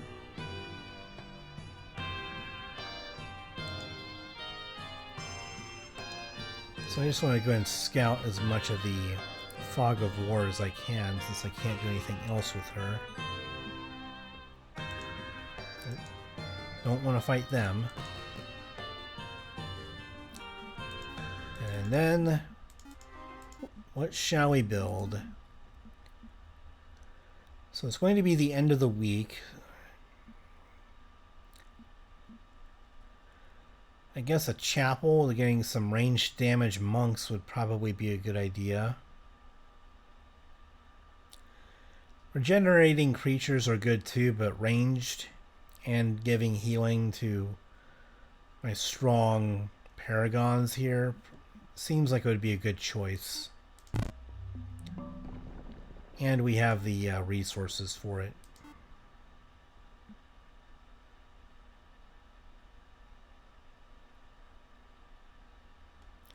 I'm not sure how healing works in combat, since it's kind of like a real-time with pause sort of combat, so I'm not sure if they do it automatically, healing units, or what, but it would be nice if they just healed units automatically and you didn't have to command them to do it.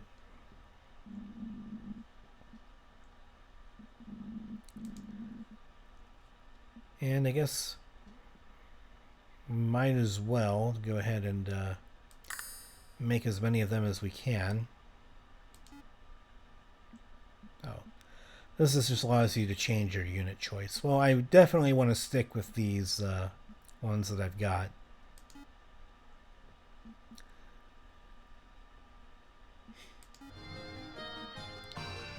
Alright, end of week 1. I mean, we've made some pretty good progress, so I'm pretty happy about how things have turned out so far.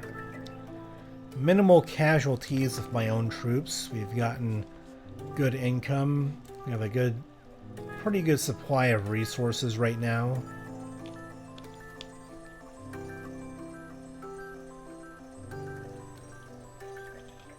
And we seem to be safe from any immediate threats as far as the factions in the other territories that we'd have to worry about. So I'm feeling pretty good so far.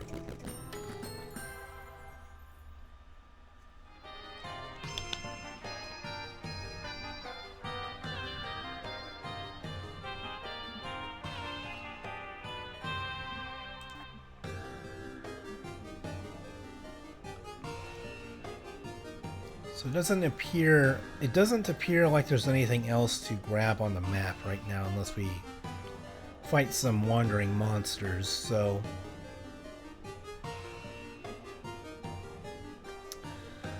looks like you're not going to really have much to do for now.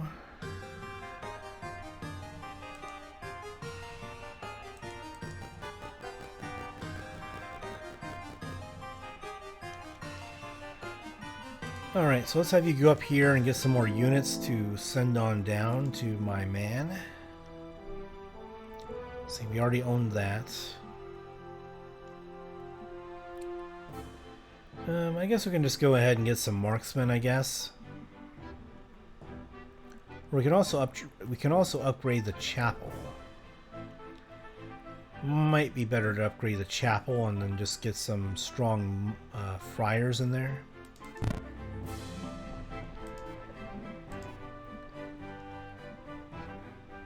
And then we're getting extra things to recruit here because we have the palace over there.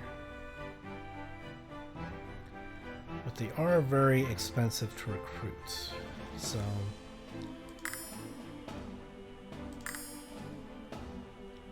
let's just get as many paragons and friars as we can. Oh, I forgot we have monks over here too that we need to upgrade. How do we upgrade them?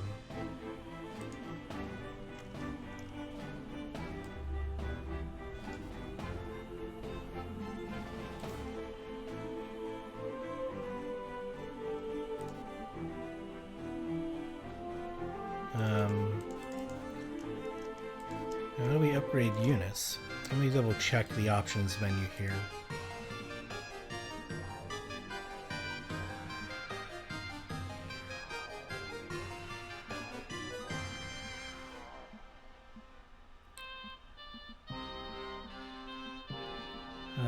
I guess for some reason I don't know how to upgrade my already recruited units. I mean, it's supposed to be able to upgrade them. I mean, you should be able to upgrade them, right? Like, what do you need? Some...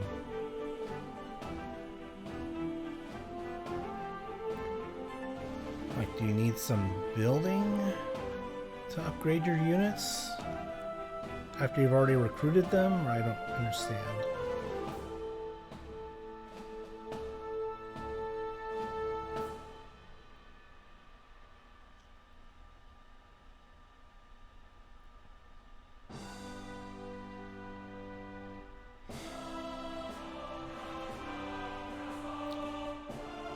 So I don't know if you can upgrade your units after recruiting them. That would be a major bummer. Definitely a big departure from Heroes of Might and Magic if you can't upgrade the ones that you've already recruited.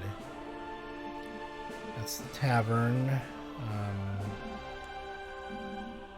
I don't know if I can actually upgrade my units.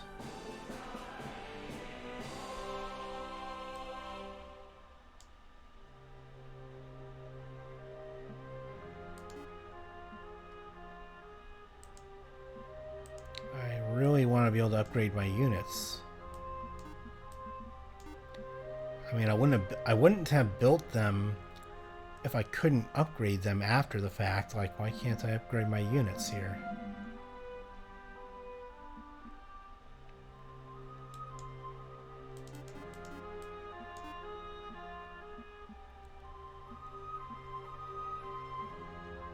Like, I don't understand why you can't upgrade units that you've already recruited.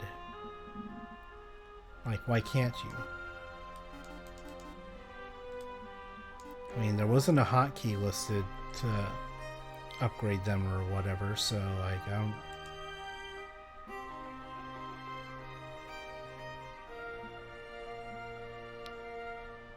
Okay, maybe this is how you upgrade them.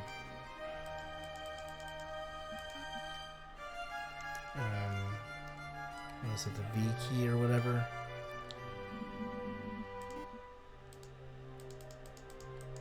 I mean, I guess maybe I don't have the money to upgrade them right now.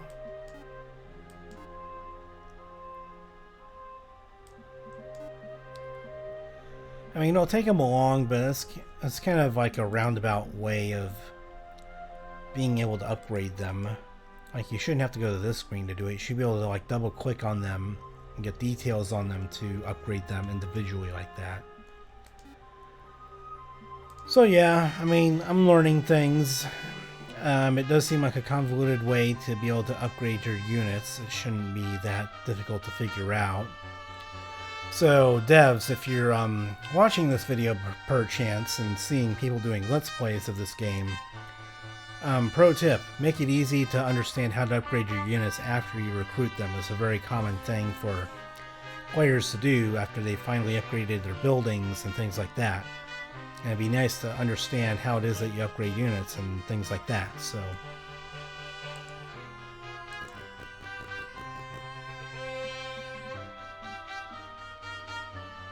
okay, so let's get you Paragons over there. We'll get the Friars, I guess, over there. I guess we don't really need the militias at this point. We'll just go ahead and put... Yeah, we can hold the militias out of this battle. I don't think that we really need them for this particular one. We just don't want to have to worry about losing militias before having like the infirmary and all that kind of stuff to get them back and reduce losses. I think our Paragons and our ranged units should be able to handle things here.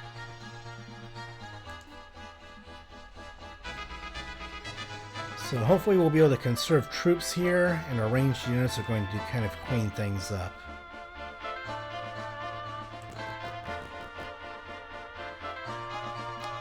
And I definitely want to control the battle here. So it looks like the Watchers are ranged units. Gorgons can petrify people.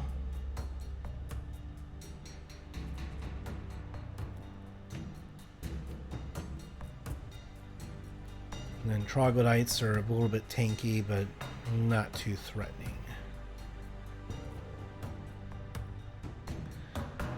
Alright, well, as usual, we're going to get the Paragons in front.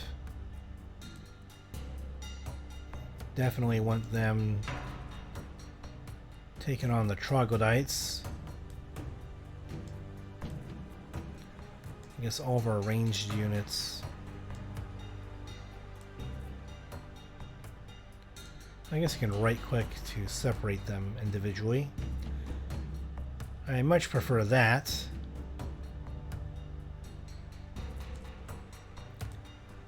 And then we'll have you flanking around. And then you guys can also get around there and flank around, I hope.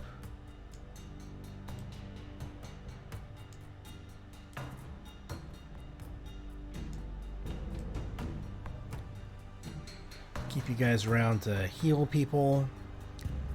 And then let's start the battle. Hoping that my Paragons make pretty quick work of all these lower tier type creatures here. They are being turned to stone somewhat, but we have ranged units to help them out.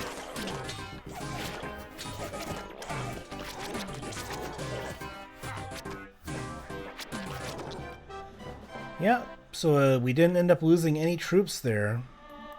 And I'm pretty sure that if we had militia in our army, that we might have lost one or two of them in that exchange. So, conserving troops by...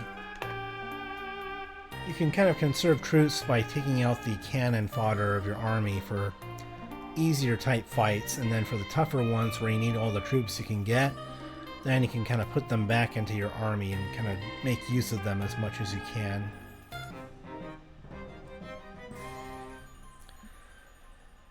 So archery, we could go for another rank of archery. Oh, we have to get to level 4 or higher. Okay, and better leadership. Okay, well... So it does function kind of like a skill tree where you have to get high enough skills to be able to unlock other ones and do things of that nature.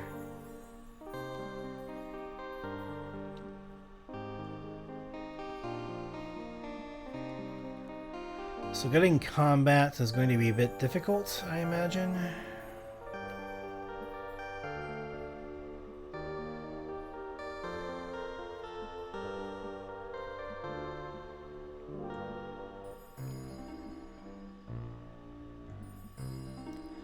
Let's go ahead and get leadership then. Let's increase morale and their ability to make attacks fast and all that. Warding would also be pretty good too, but we can save that for a later level when we're going to be ending up fighting tougher enemies.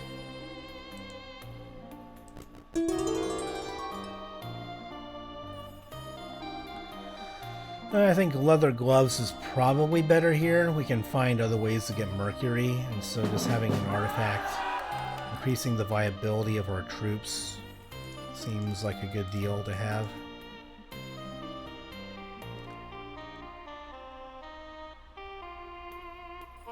Yep, so definitely good to have. 3 attack, 6 defense, and this increases our defense, so the health of our army is going to go up as our defense goes up.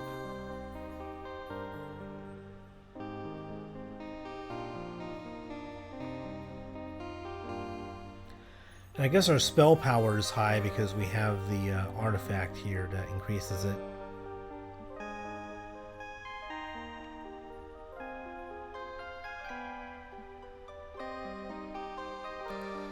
So we have pretty good morale from leadership, so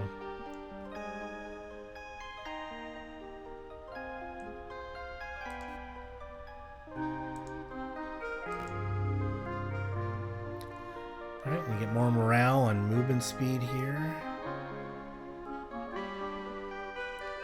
Looks like that's not too difficult of a fight if we want to try and take that one. At least according to the game.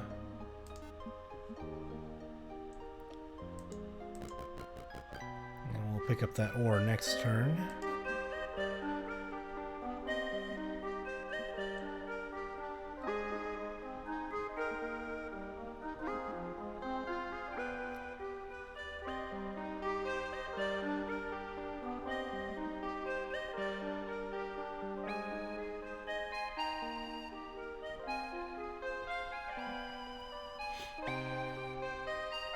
Well, maybe we can try and take this fight and get the Staff of Fire, I guess, and get some more experience points going.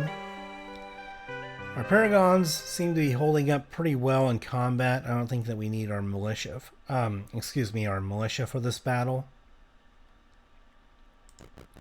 So let's go and take care of this one too. Let's see, Ocean Menace. Lots of speed. But I think our Paragons can kind of stop the faster creatures dead in their tracks.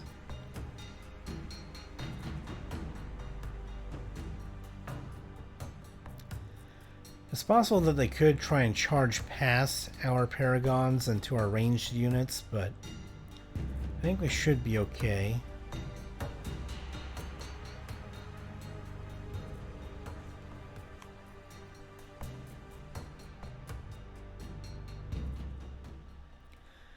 Looks like they have lots of flying creatures in this.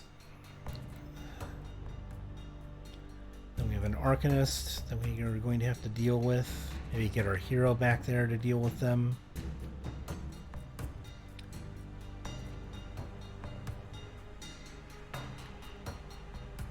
It's too bad it doesn't give us like the health and attack and stuff of our hero and all that, where we can... It'd be nice if we could look at that in comparison to the individual units.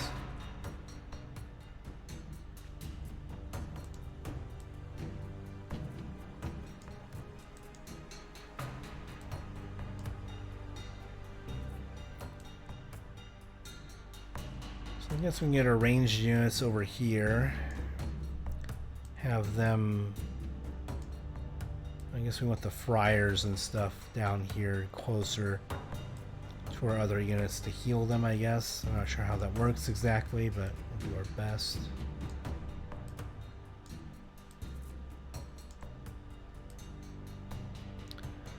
Let's get our hero over here.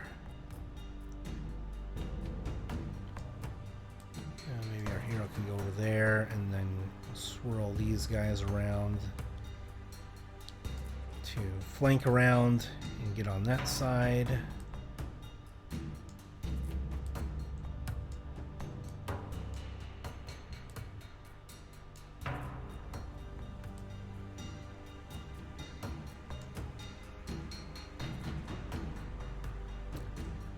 And then our paragons are going to be right in the thick of it, and our hero is going to be close by to give them a boost with their rallying skill.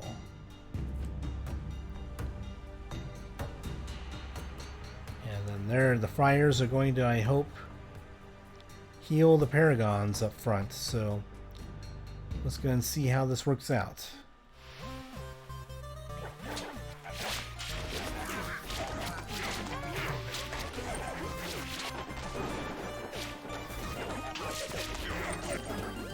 Alright, so we've lost one paragon right now. Not ideal, but it's definitely an acceptable loss when you're facing tougher creatures now. I was hoping that maybe the healing of the friars and those units would be able to go and keep our paragons going longer. But we got plenty of experience points for it, so definitely worth it.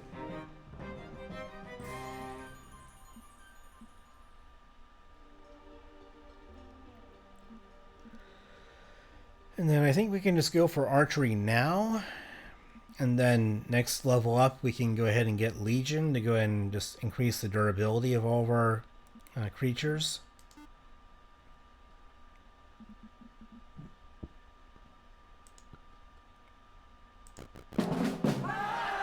And then let's go and get the Staff of Fire.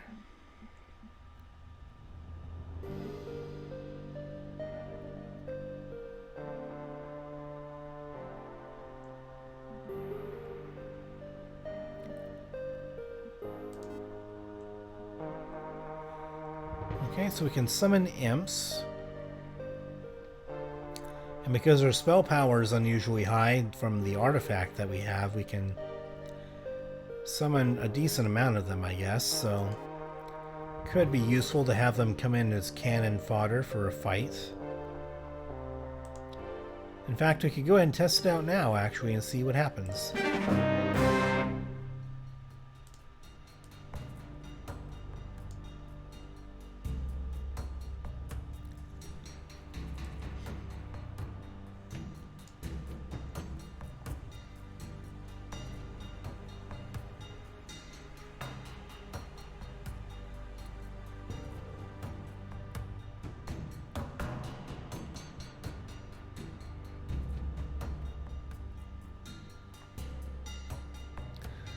Yeah, I would imagine that it would generally be difficult to frighten a Paragon, but maybe these abilities, they just work however they want. I guess the Swamp Arrow, that's something for our hero to deal with. Or faster type creatures.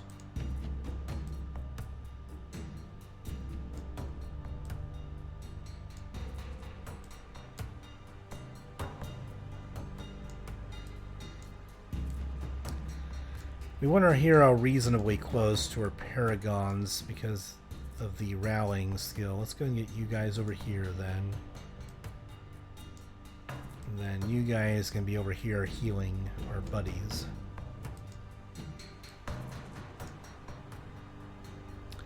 I don't know if there's any kind of tactics that you can go ahead and have them to be like they automatically heal up people then begin attacking again. I'm not sure how exactly that works.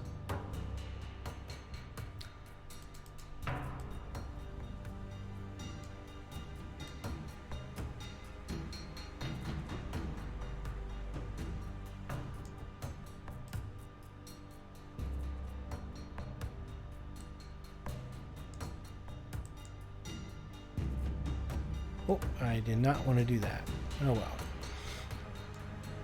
I guess if you do both a right click and a left click, it'll go ahead and separate into multiple stacks of creatures here. At least for the starting positions anyway.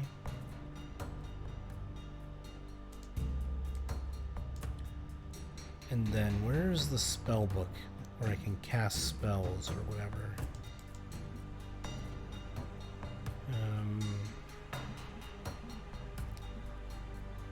Is it somewhere around here?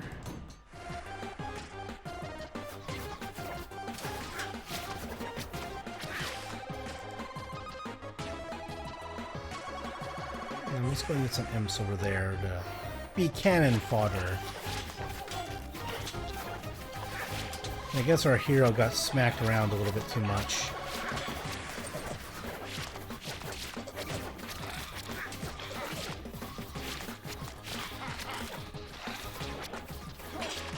Yeah, so we are taking some casualties here, but again, acceptable losses in some cases. We would definitely be losing a lot more troops if we had our militias going in there. And these were some reasonably strong creatures that we're fighting, so... Legion is going to be excellent, though, for our creatures and just their longevity.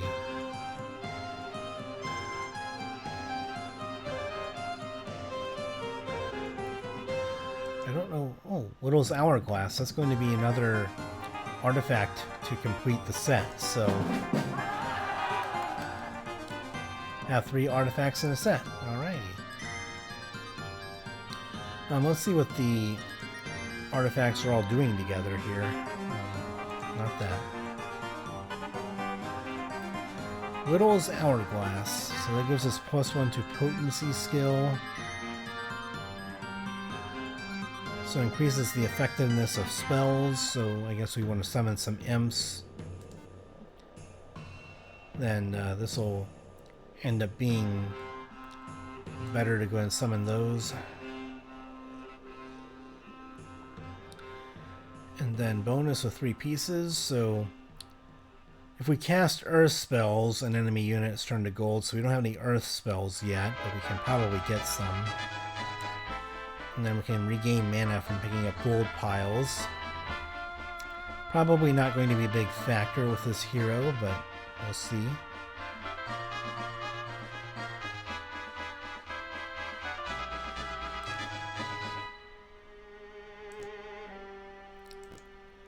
And I guess we're out of movement for that. So let's go and see what we can...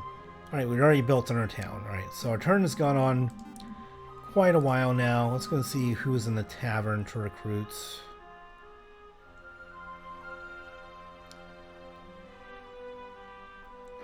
I guess Alonzo, another general. But troops that aren't really too special. Rune Carver.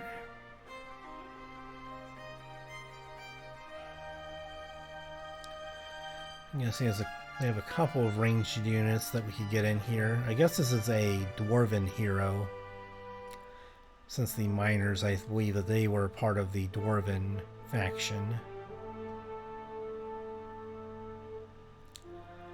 Probably not enough for me to want to go ahead and recruit them, especially since we don't have much to explore right now. We're just kind of stuck in our little territory for now.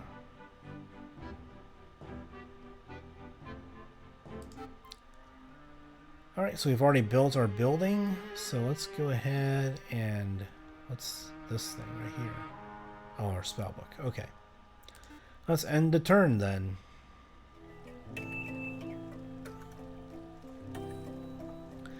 So yeah, it's looking like I'm probably going to need to get my infirmary pretty soon now, so that way when I go and take these fights that I'm not losing as many troops and I can save them more often. Really make the most out of them.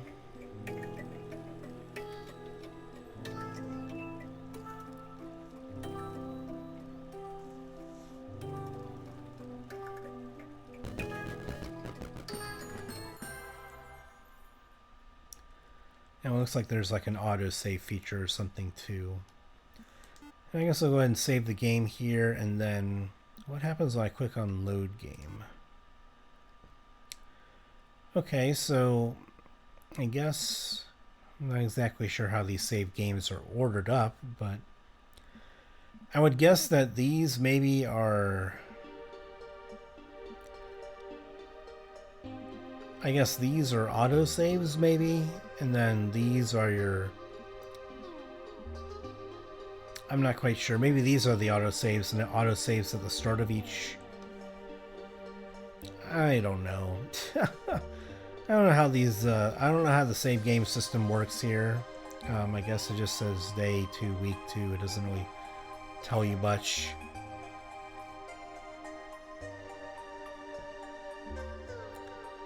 I guess these are tutorial saves in case you want to come back to the tutorial, and then patience. I'm not exactly sure what that is. Maybe it's some other kind of game mode that I haven't played.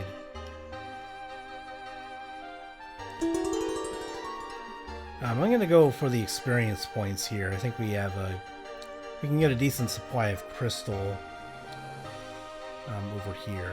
We have a crystal mine over there, so let's go for the experience points for now. Try and level up faster.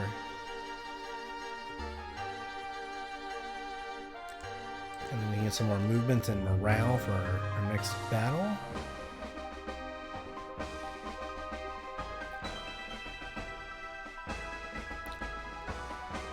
So what's the next fight that we should take on? Maybe that one. Maybe we can go up over there and take the crystal and get that going. Gold mine would also be good as well to allow us to get some more troops going.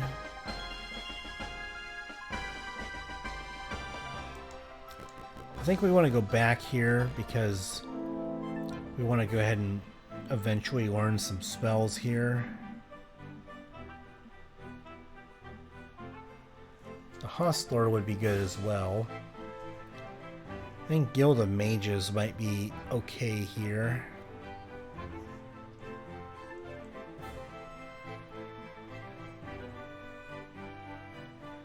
Just get some spell casting going, I think. And we have the resources for it.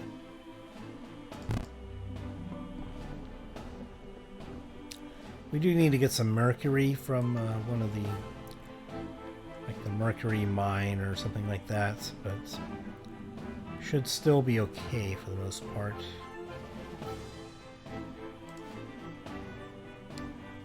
Guild of Mages, we get Town Portal.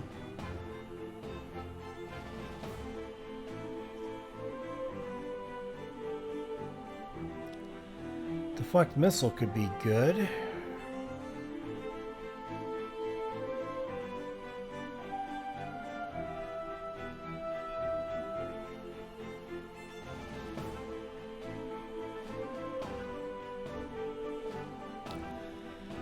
Salt Spray doesn't seem like something we do. Second Life could be interesting to go ahead and get some summoned units from enemy corpses.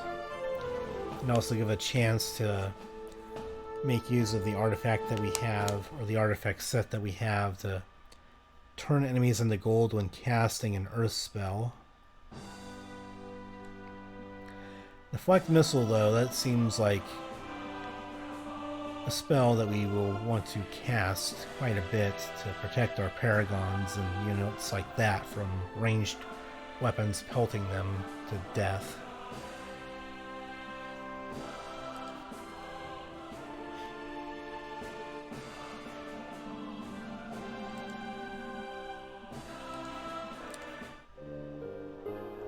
Okay, so they learn spells.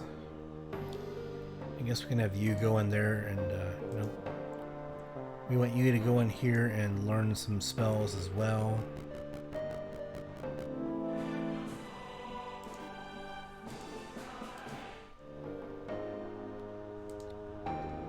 And I guess you are going to go in here and get the resources for us.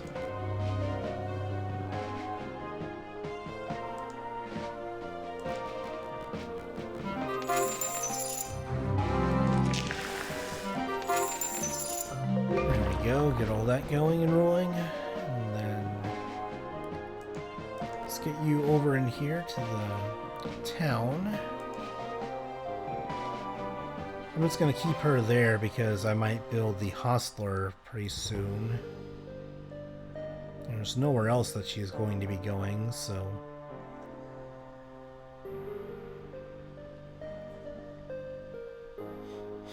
Alright, I think that'll be the end of the turn.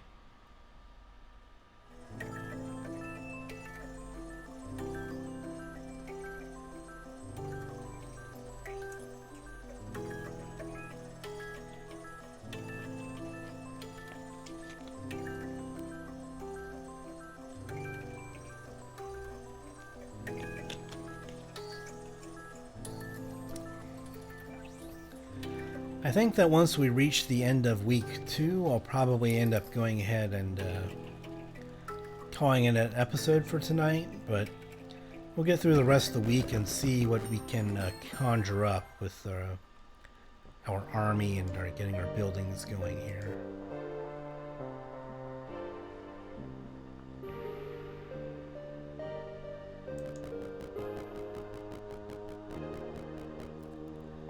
Looks like they don't have enough movement to get into the castle right now.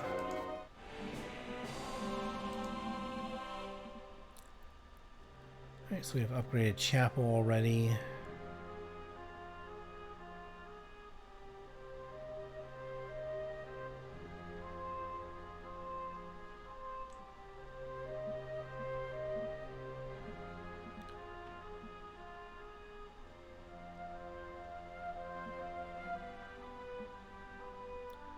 I guess an armory is pretty affordable.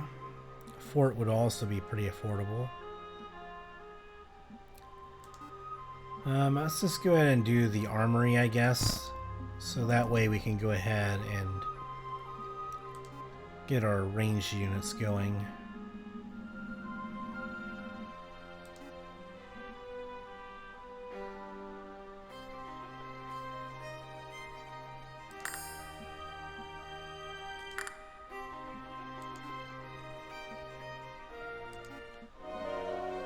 I think that we definitely want to have her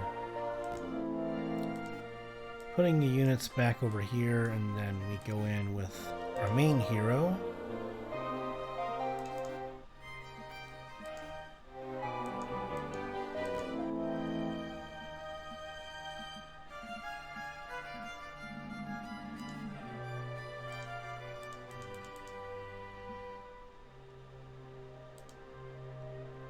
Oh, I guess we don't have enough money to upgrade them right now. Okay then, well, we can deal with that, I suppose. Not a huge deal.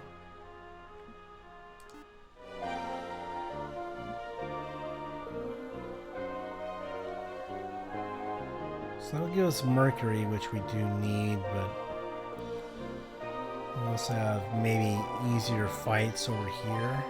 More gold. There are centaur looking things there though, and those are ranged units which can give us some trouble.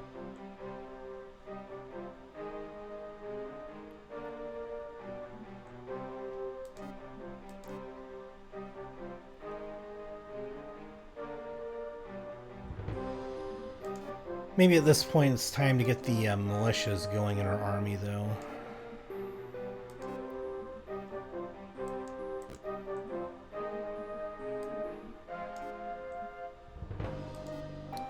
That way they can help us deal with the ranged units easier.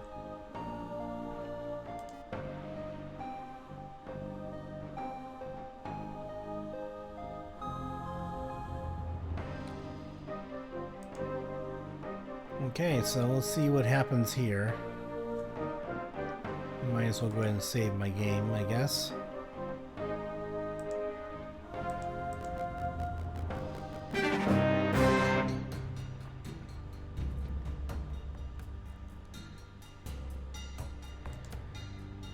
Alright, let's go ahead and get them going up front. You can go and curve in around. You can get in there.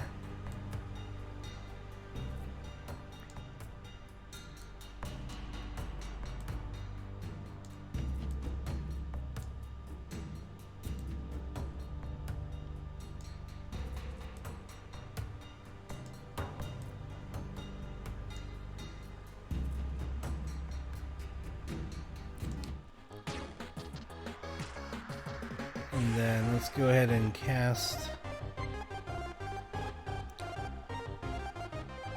Do we have the mana for it? I mean, it says 8, so I think we have 8 mana here, so we have the mana for it. It says it costs 8 mana.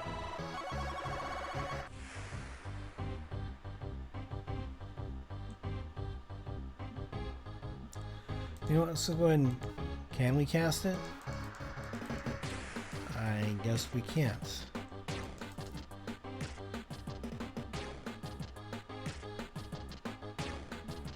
I mean, it says 13 mana down there, but then in the spell description it says it costs 8 mana. So I guess maybe for some reason, if you don't have like air magic skill or aeromancy or something, maybe it costs more mana to cast it. I have no idea.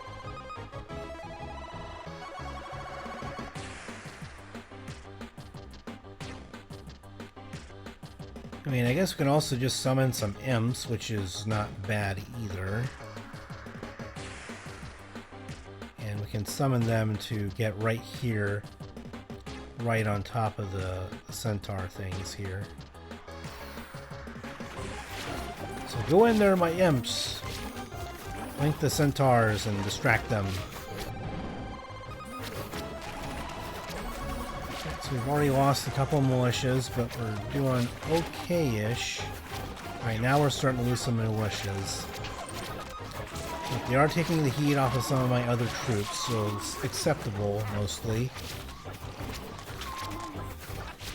As long as we don't end up losing any paragons, I'll be pretty happy. And we didn't lose any paragons. Like I said, in this particular game, compared to Heroes of Might and Magic games, it's much harder to control your troops in real time, and so you'll end up losing some troops much more often. It's much harder to conserve your army.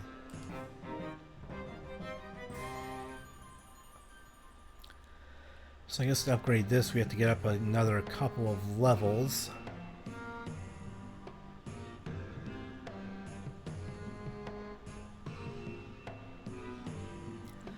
Don't really care about bodyguards. Oh, the problem with bodyguards is that if I want to get tactics, I have to get bodyguards, and that kind of sucks if you don't want bodyguards, so...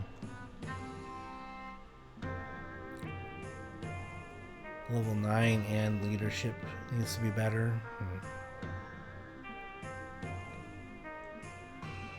Maybe we can go with warding now, and then we can...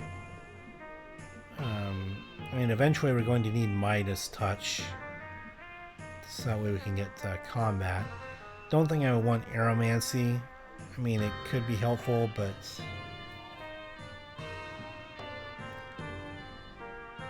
There are some air spells, like the missile weapon protection spell that we just got, that could be useful with Aeromancy.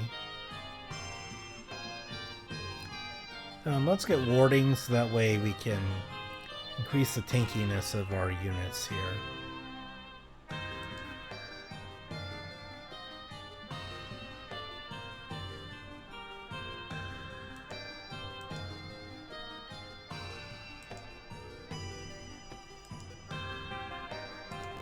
And then let's go ahead and head back here, because I think we want the infirmary now before engaging in other battles.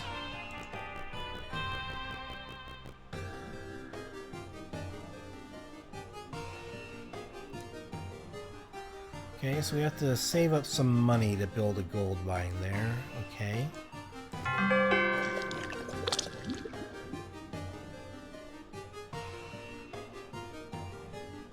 Yeah, I guess I didn't read the text description of that all that well, but next turn we should have them. Next turn we should have enough money. I mean, I could be wrong. Might not have enough money next turn, but maybe the turn after that we will. We'll see.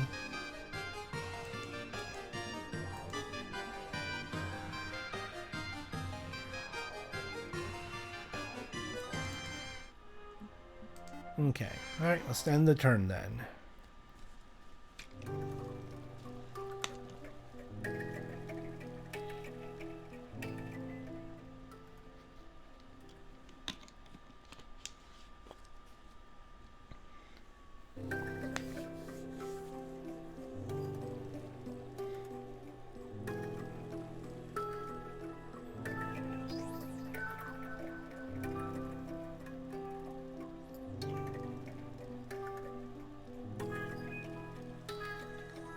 Dun dun dun dun dun dun dun dun dun dun dun dun dun. Yep. It's a pretty good riff when it's not your turn. I like that music.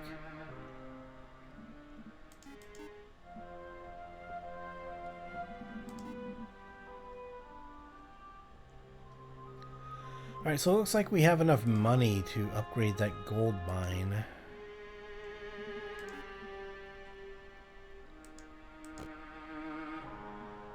Yep, I'm willing to go and spend that.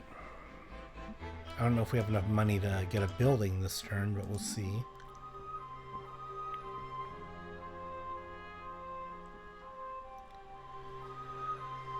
Yeah, we need a little bit more money to be able to get a building this turn, but honestly, I'm okay with that.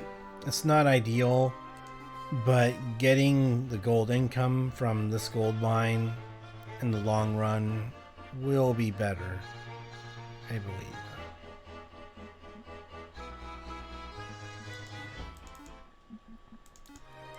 It's less than ideal to miss out on getting a building this turn, especially so early in the game, because you just need to kind of snowball things and make sure you're always able to build a building each turn.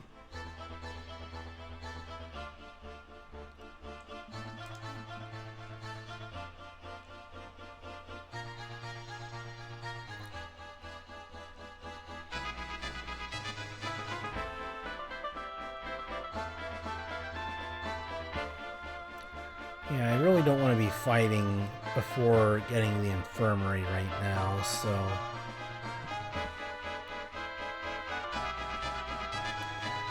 kind of hard to justify getting into any of these fights.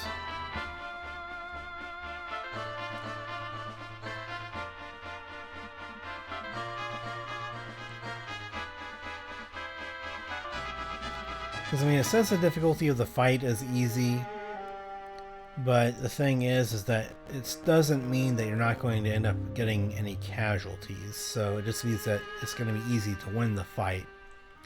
But when you do a fight, you still want to avoid casualties as much as possible, because then you can win the war of attrition there and not run out of forces anytime soon.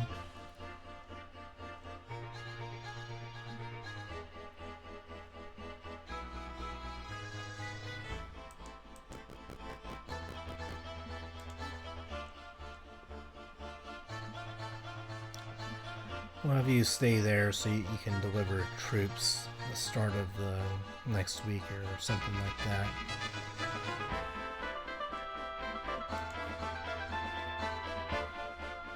Which one do we want to go to next? The crystal might be important. This fight, though, looks like it might have just melee enemies, so that might be an easier fight to deal with.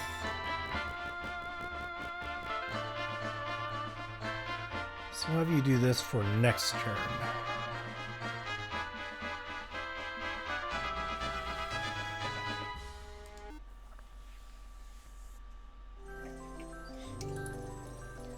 Yeah, this next turn, if I can get the infirmary, I might feel comfortable taking a fight.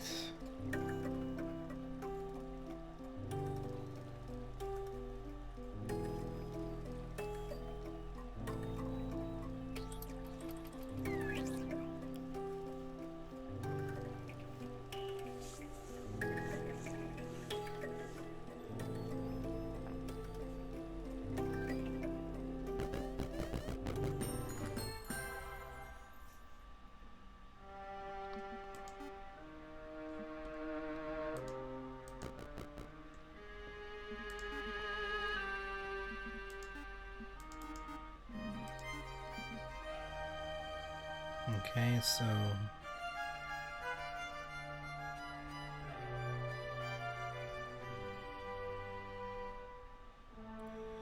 okay, interesting. And then the hospital...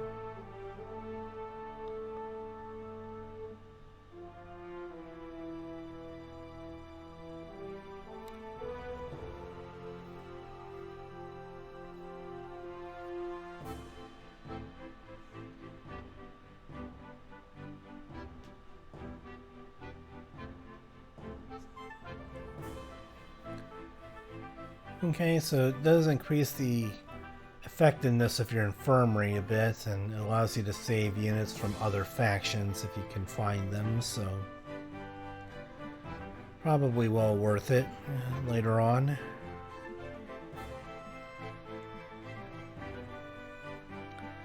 But yeah, I think we just want to go ahead and get the infirmary here, and then we can get the engineer's workshop and get a first aid tent, perhaps.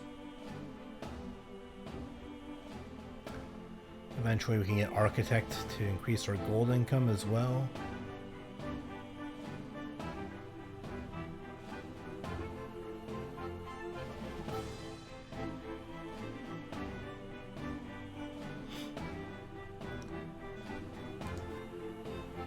So let's go infirmary, then we can go engineer's workshop and architect maybe. Then Palace of Order to get our gold income going even more.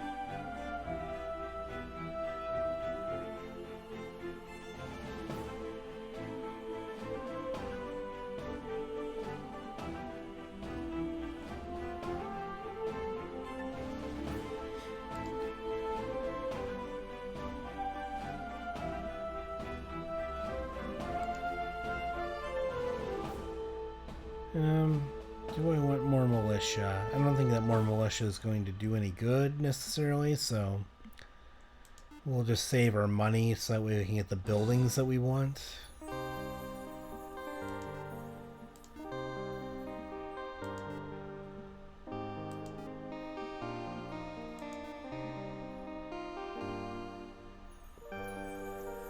And I guess we can save our game here, and then we'll see how this fight goes now that we have the infirmary.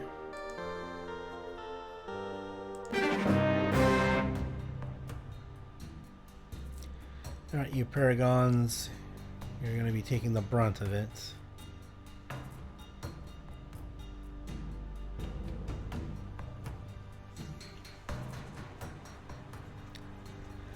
So the golden bucks, those definitely look like, those are some really strong creatures, sort of the yetlings. Hopefully our Paragons are going to be up to the task here. Child of Midas can go over here. These guys can probably be more defensive.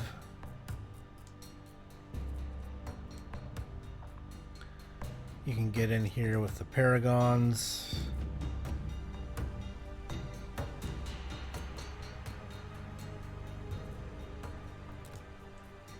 Let's see, you guys, I want you guys to be more defensive.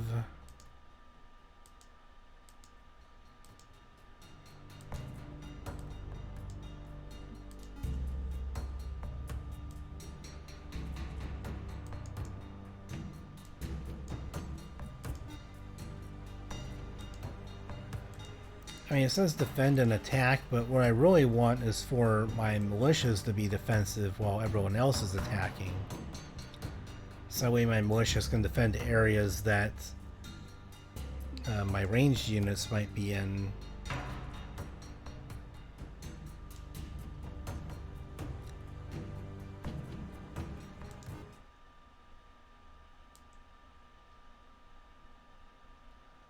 I have no idea what that means, but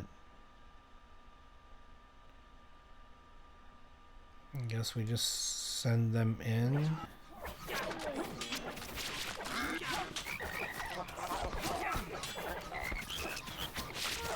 Okay, so we lost one Paragon, 2 Paragons now, but they seem to be holding up well, and our ranged units are doing a pretty good job to lay in a lot of firepower on them.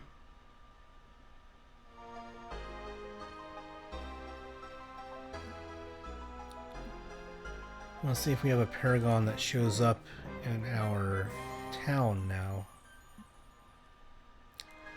Scouting, I don't really care about that at all. Recruitment could be good in the long run to get it now.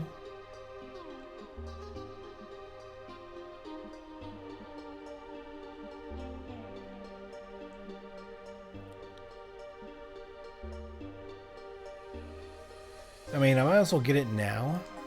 That way, it'll add up over time compared to the others, to my other skills that I have here. Just being able to get more creatures and recruitment stacks, just going to be very helpful.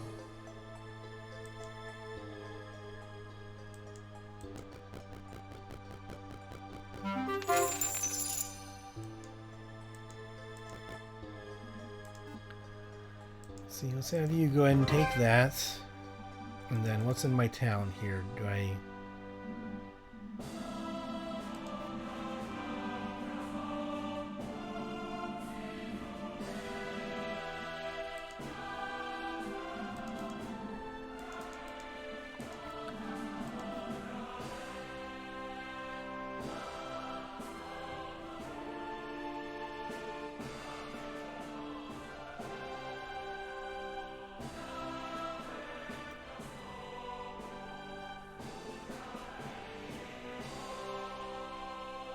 So, like, does this only apply to combat in the castle, or does it apply to all of your combats? I don't understand.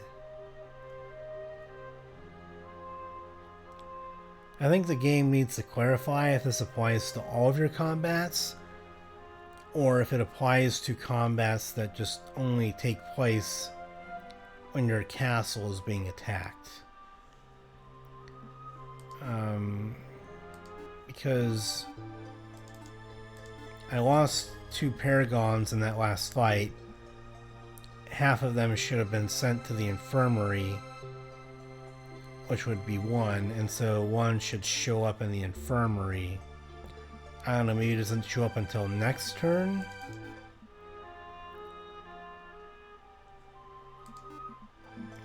What's this button up here? Oh, I guess it just takes you straight to the town, I guess. But yeah, I mean, at least as far as my interpretation goes, it doesn't show any indication that my troops are going back into the town here after the fight. So I don't know, maybe it's only next turn that I can do it.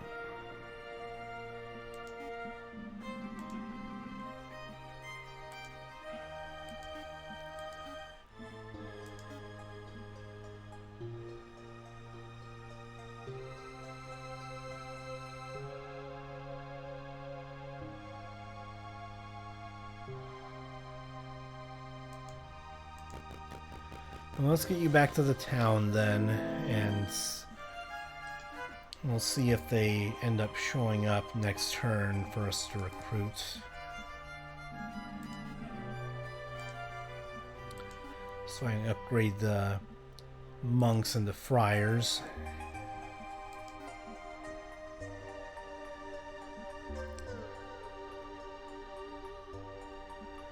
And then we should have enough gold income now to be able to build something next turn, even after upgrading our units. Alright, so let's end turn and let's see what happens here and see if our units show up in the town.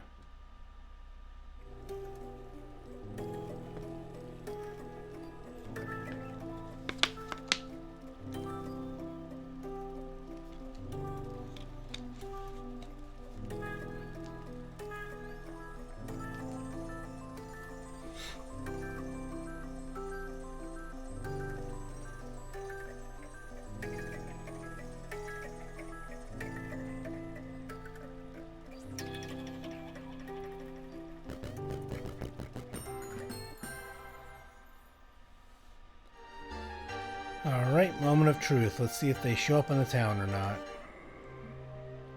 I do not see the paragons in here, so... What's this thing? Oh, okay, that's just the faction town improvement that you choose. Okay. So where exactly...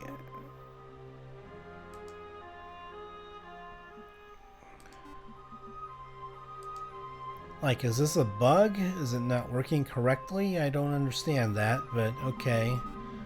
I got the infirmary under the impression that I'd be able to go ahead and get more longevity out of my troops, but I lost 2 paragons in that last battle, and it was right after I just built my infirmary, so I would assume that it should apply to all battles and not just the battles that take place with your town.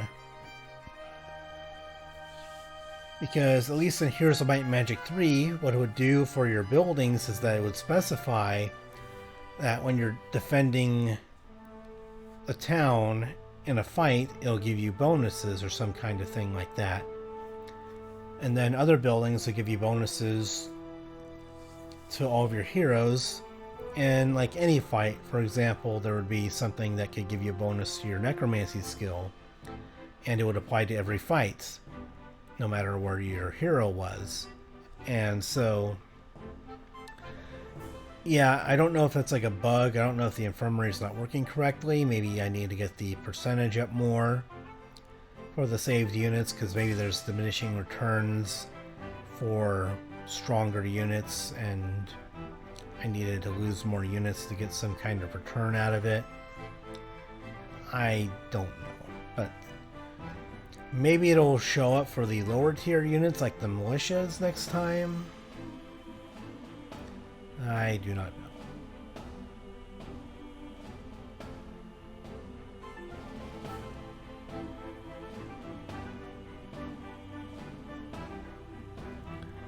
Alright, so let's go and get the Palace of Order, because we just want to go ahead and get as much gold income as we can right now. It's kind of the main priority that we have.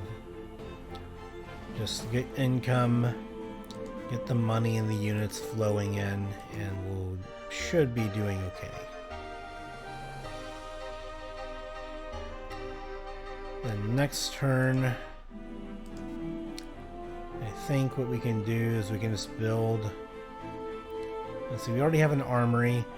We'll probably go for the fort next turn, and maybe delay getting architect here for the income, because the fort will give us more units that we can recruit overall.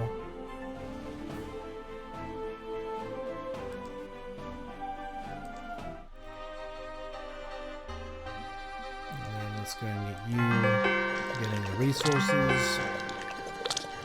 Getting some good old mercury. Go and have all those mercury thermometers going back at home in that industry.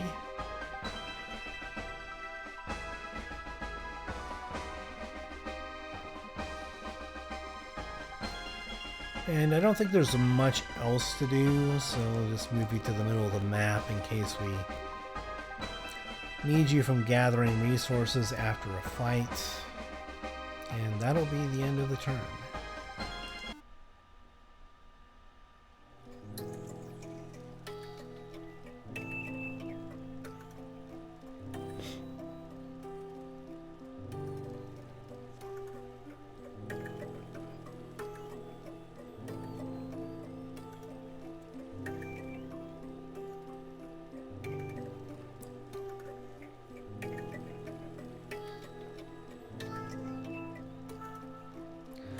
Yeah, I must say that each turn in this game, at least compared to Heroes of Might and Magic 3, the turns do seem like they take generally longer to figure out and plan out, so... But it could be because I'm just new to the game and I'm learning how to get a grasp on its inner workings and the mechanics and kind of like the meta choices for figuring out what order I should try and accomplish things in to get the most out of my style of play, which is usually sometimes a bit more passive and then waiting for the right time to go ahead and strike out with your armies and start picking the fights.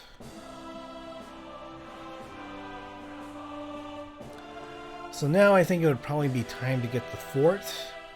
We have plenty of wood and ore for it. And we have the money for it as well, so let's go ahead and get that.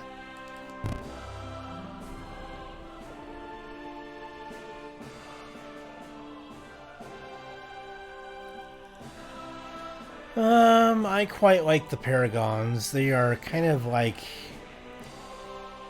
they're kind of like our standard sort of frontline units, so getting more of them I think will end up being very good for us.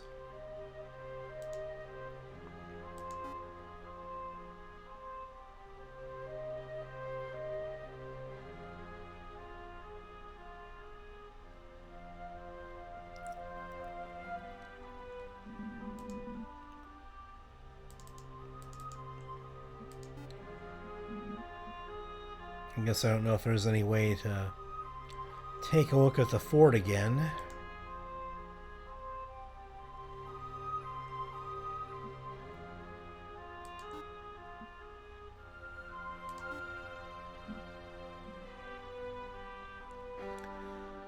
So, we'll be getting a lot of paragons next turn. Let's go and get some of these militias. But yeah, considering how tanky that they are with their many different abilities and taking the heat off of our ranged units, they do seem like a very good frontline sort of unit to have on hand. Very, very strong. And they get even stronger when we have a hero with their many different buffing abilities.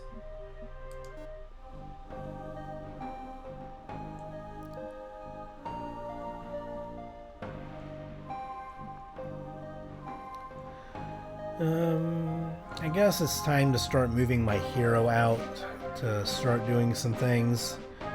I could stay another turn over here and then get the engineer's workshop for the first aid tent. Could increase the longevity of the units that I have. Yeah, I think I'll go ahead and do that and wait one more turn here.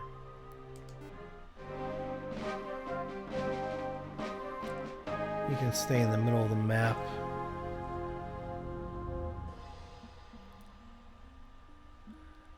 I'm not sure if it's worth going out to sea yet. I mean, the encounters over here, are getting to the point to where it's more viable to deal with the pirates and stuff now. And I still can't deal with the gates and stuff yet, but I think that getting the different mines going probably still our best choice.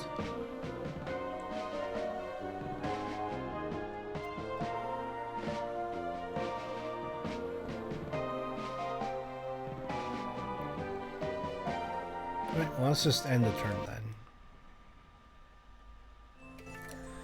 Go to the beginning of week 3, which is probably around the point where I'll end the episode for now. I've been going on for a good long while for this opening episode of playing Heroes Hour, which I hope that people have enjoyed. I quite enjoy the turn-based strategy games kind of like this. I've played a good deal of Heroes of Might and Magic 3, and obviously I played Heroes of Might and Magic 2 back in the day.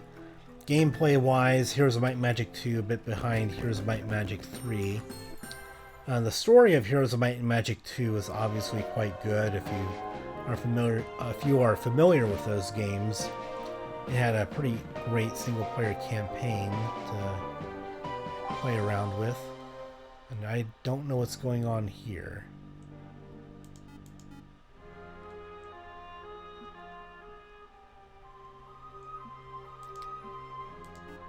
Like, what is that? Like, I don't know, like...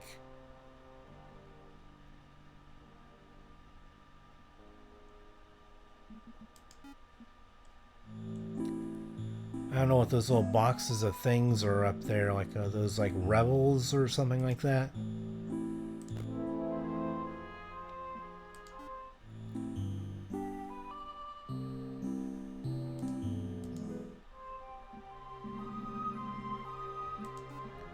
Okay, let's go back in here then,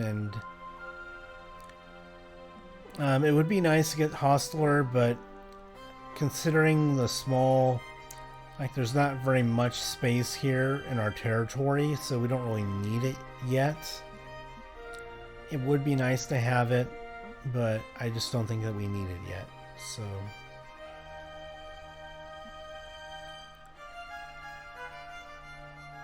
Once we get enough gold, we can get the stronghold. But let's get the engineer's workshop. And then we can go ahead and just get the first aid tents, and maybe that'll provide a better way to go ahead and keep our units going.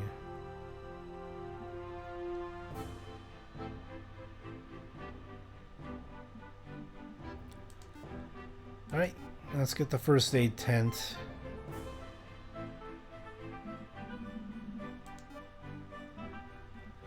And we have lots of paragons to be able to recruit here.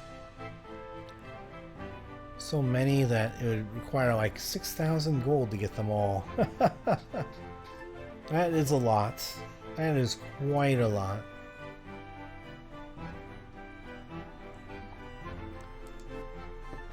Okay, now it's time for you to go ahead and leave town here. Question is where to go.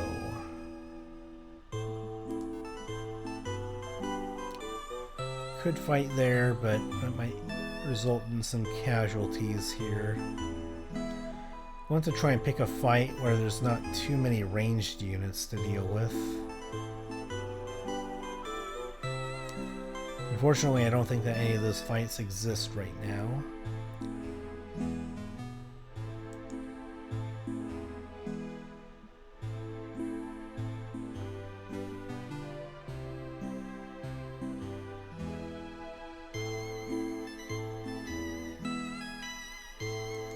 I guess we can go to the rally flag and get some more morale for our next battle.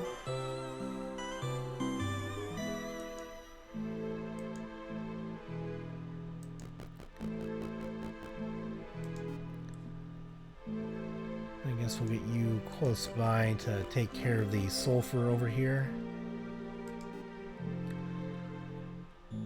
And I guess this would be a good stopping point to conclude the first episode of my Let's Play. And so I appreciate everyone that's sitting through this and, you know, kind of going alongside me in terms of learning the game. And for those who maybe haven't played this game before, you're kind of learning bits and pieces of it alongside my learning it. Granted, I'm already familiar with all the concepts and the general concepts of what the game is like, because of the fact that I have experience of Heroes of Might and Magic 3 and those games, and that series of games, so I kind of have a good idea of what to expect. I'm not as familiar with Heroes of Might and Magic 4 and 5, and the more recent Heroes of Might and Magic 6, I haven't really played those games. But the old classic Heroes of Might and Magic games I have played, and so because of that I did have some idea what to expect gameplay wise, and you know, with all the buildings, all the units, and how combat would likely work with getting all of your creature stacks and getting all your units in there, and things of that nature. I kind of have a pretty decent handle on, I would like to think.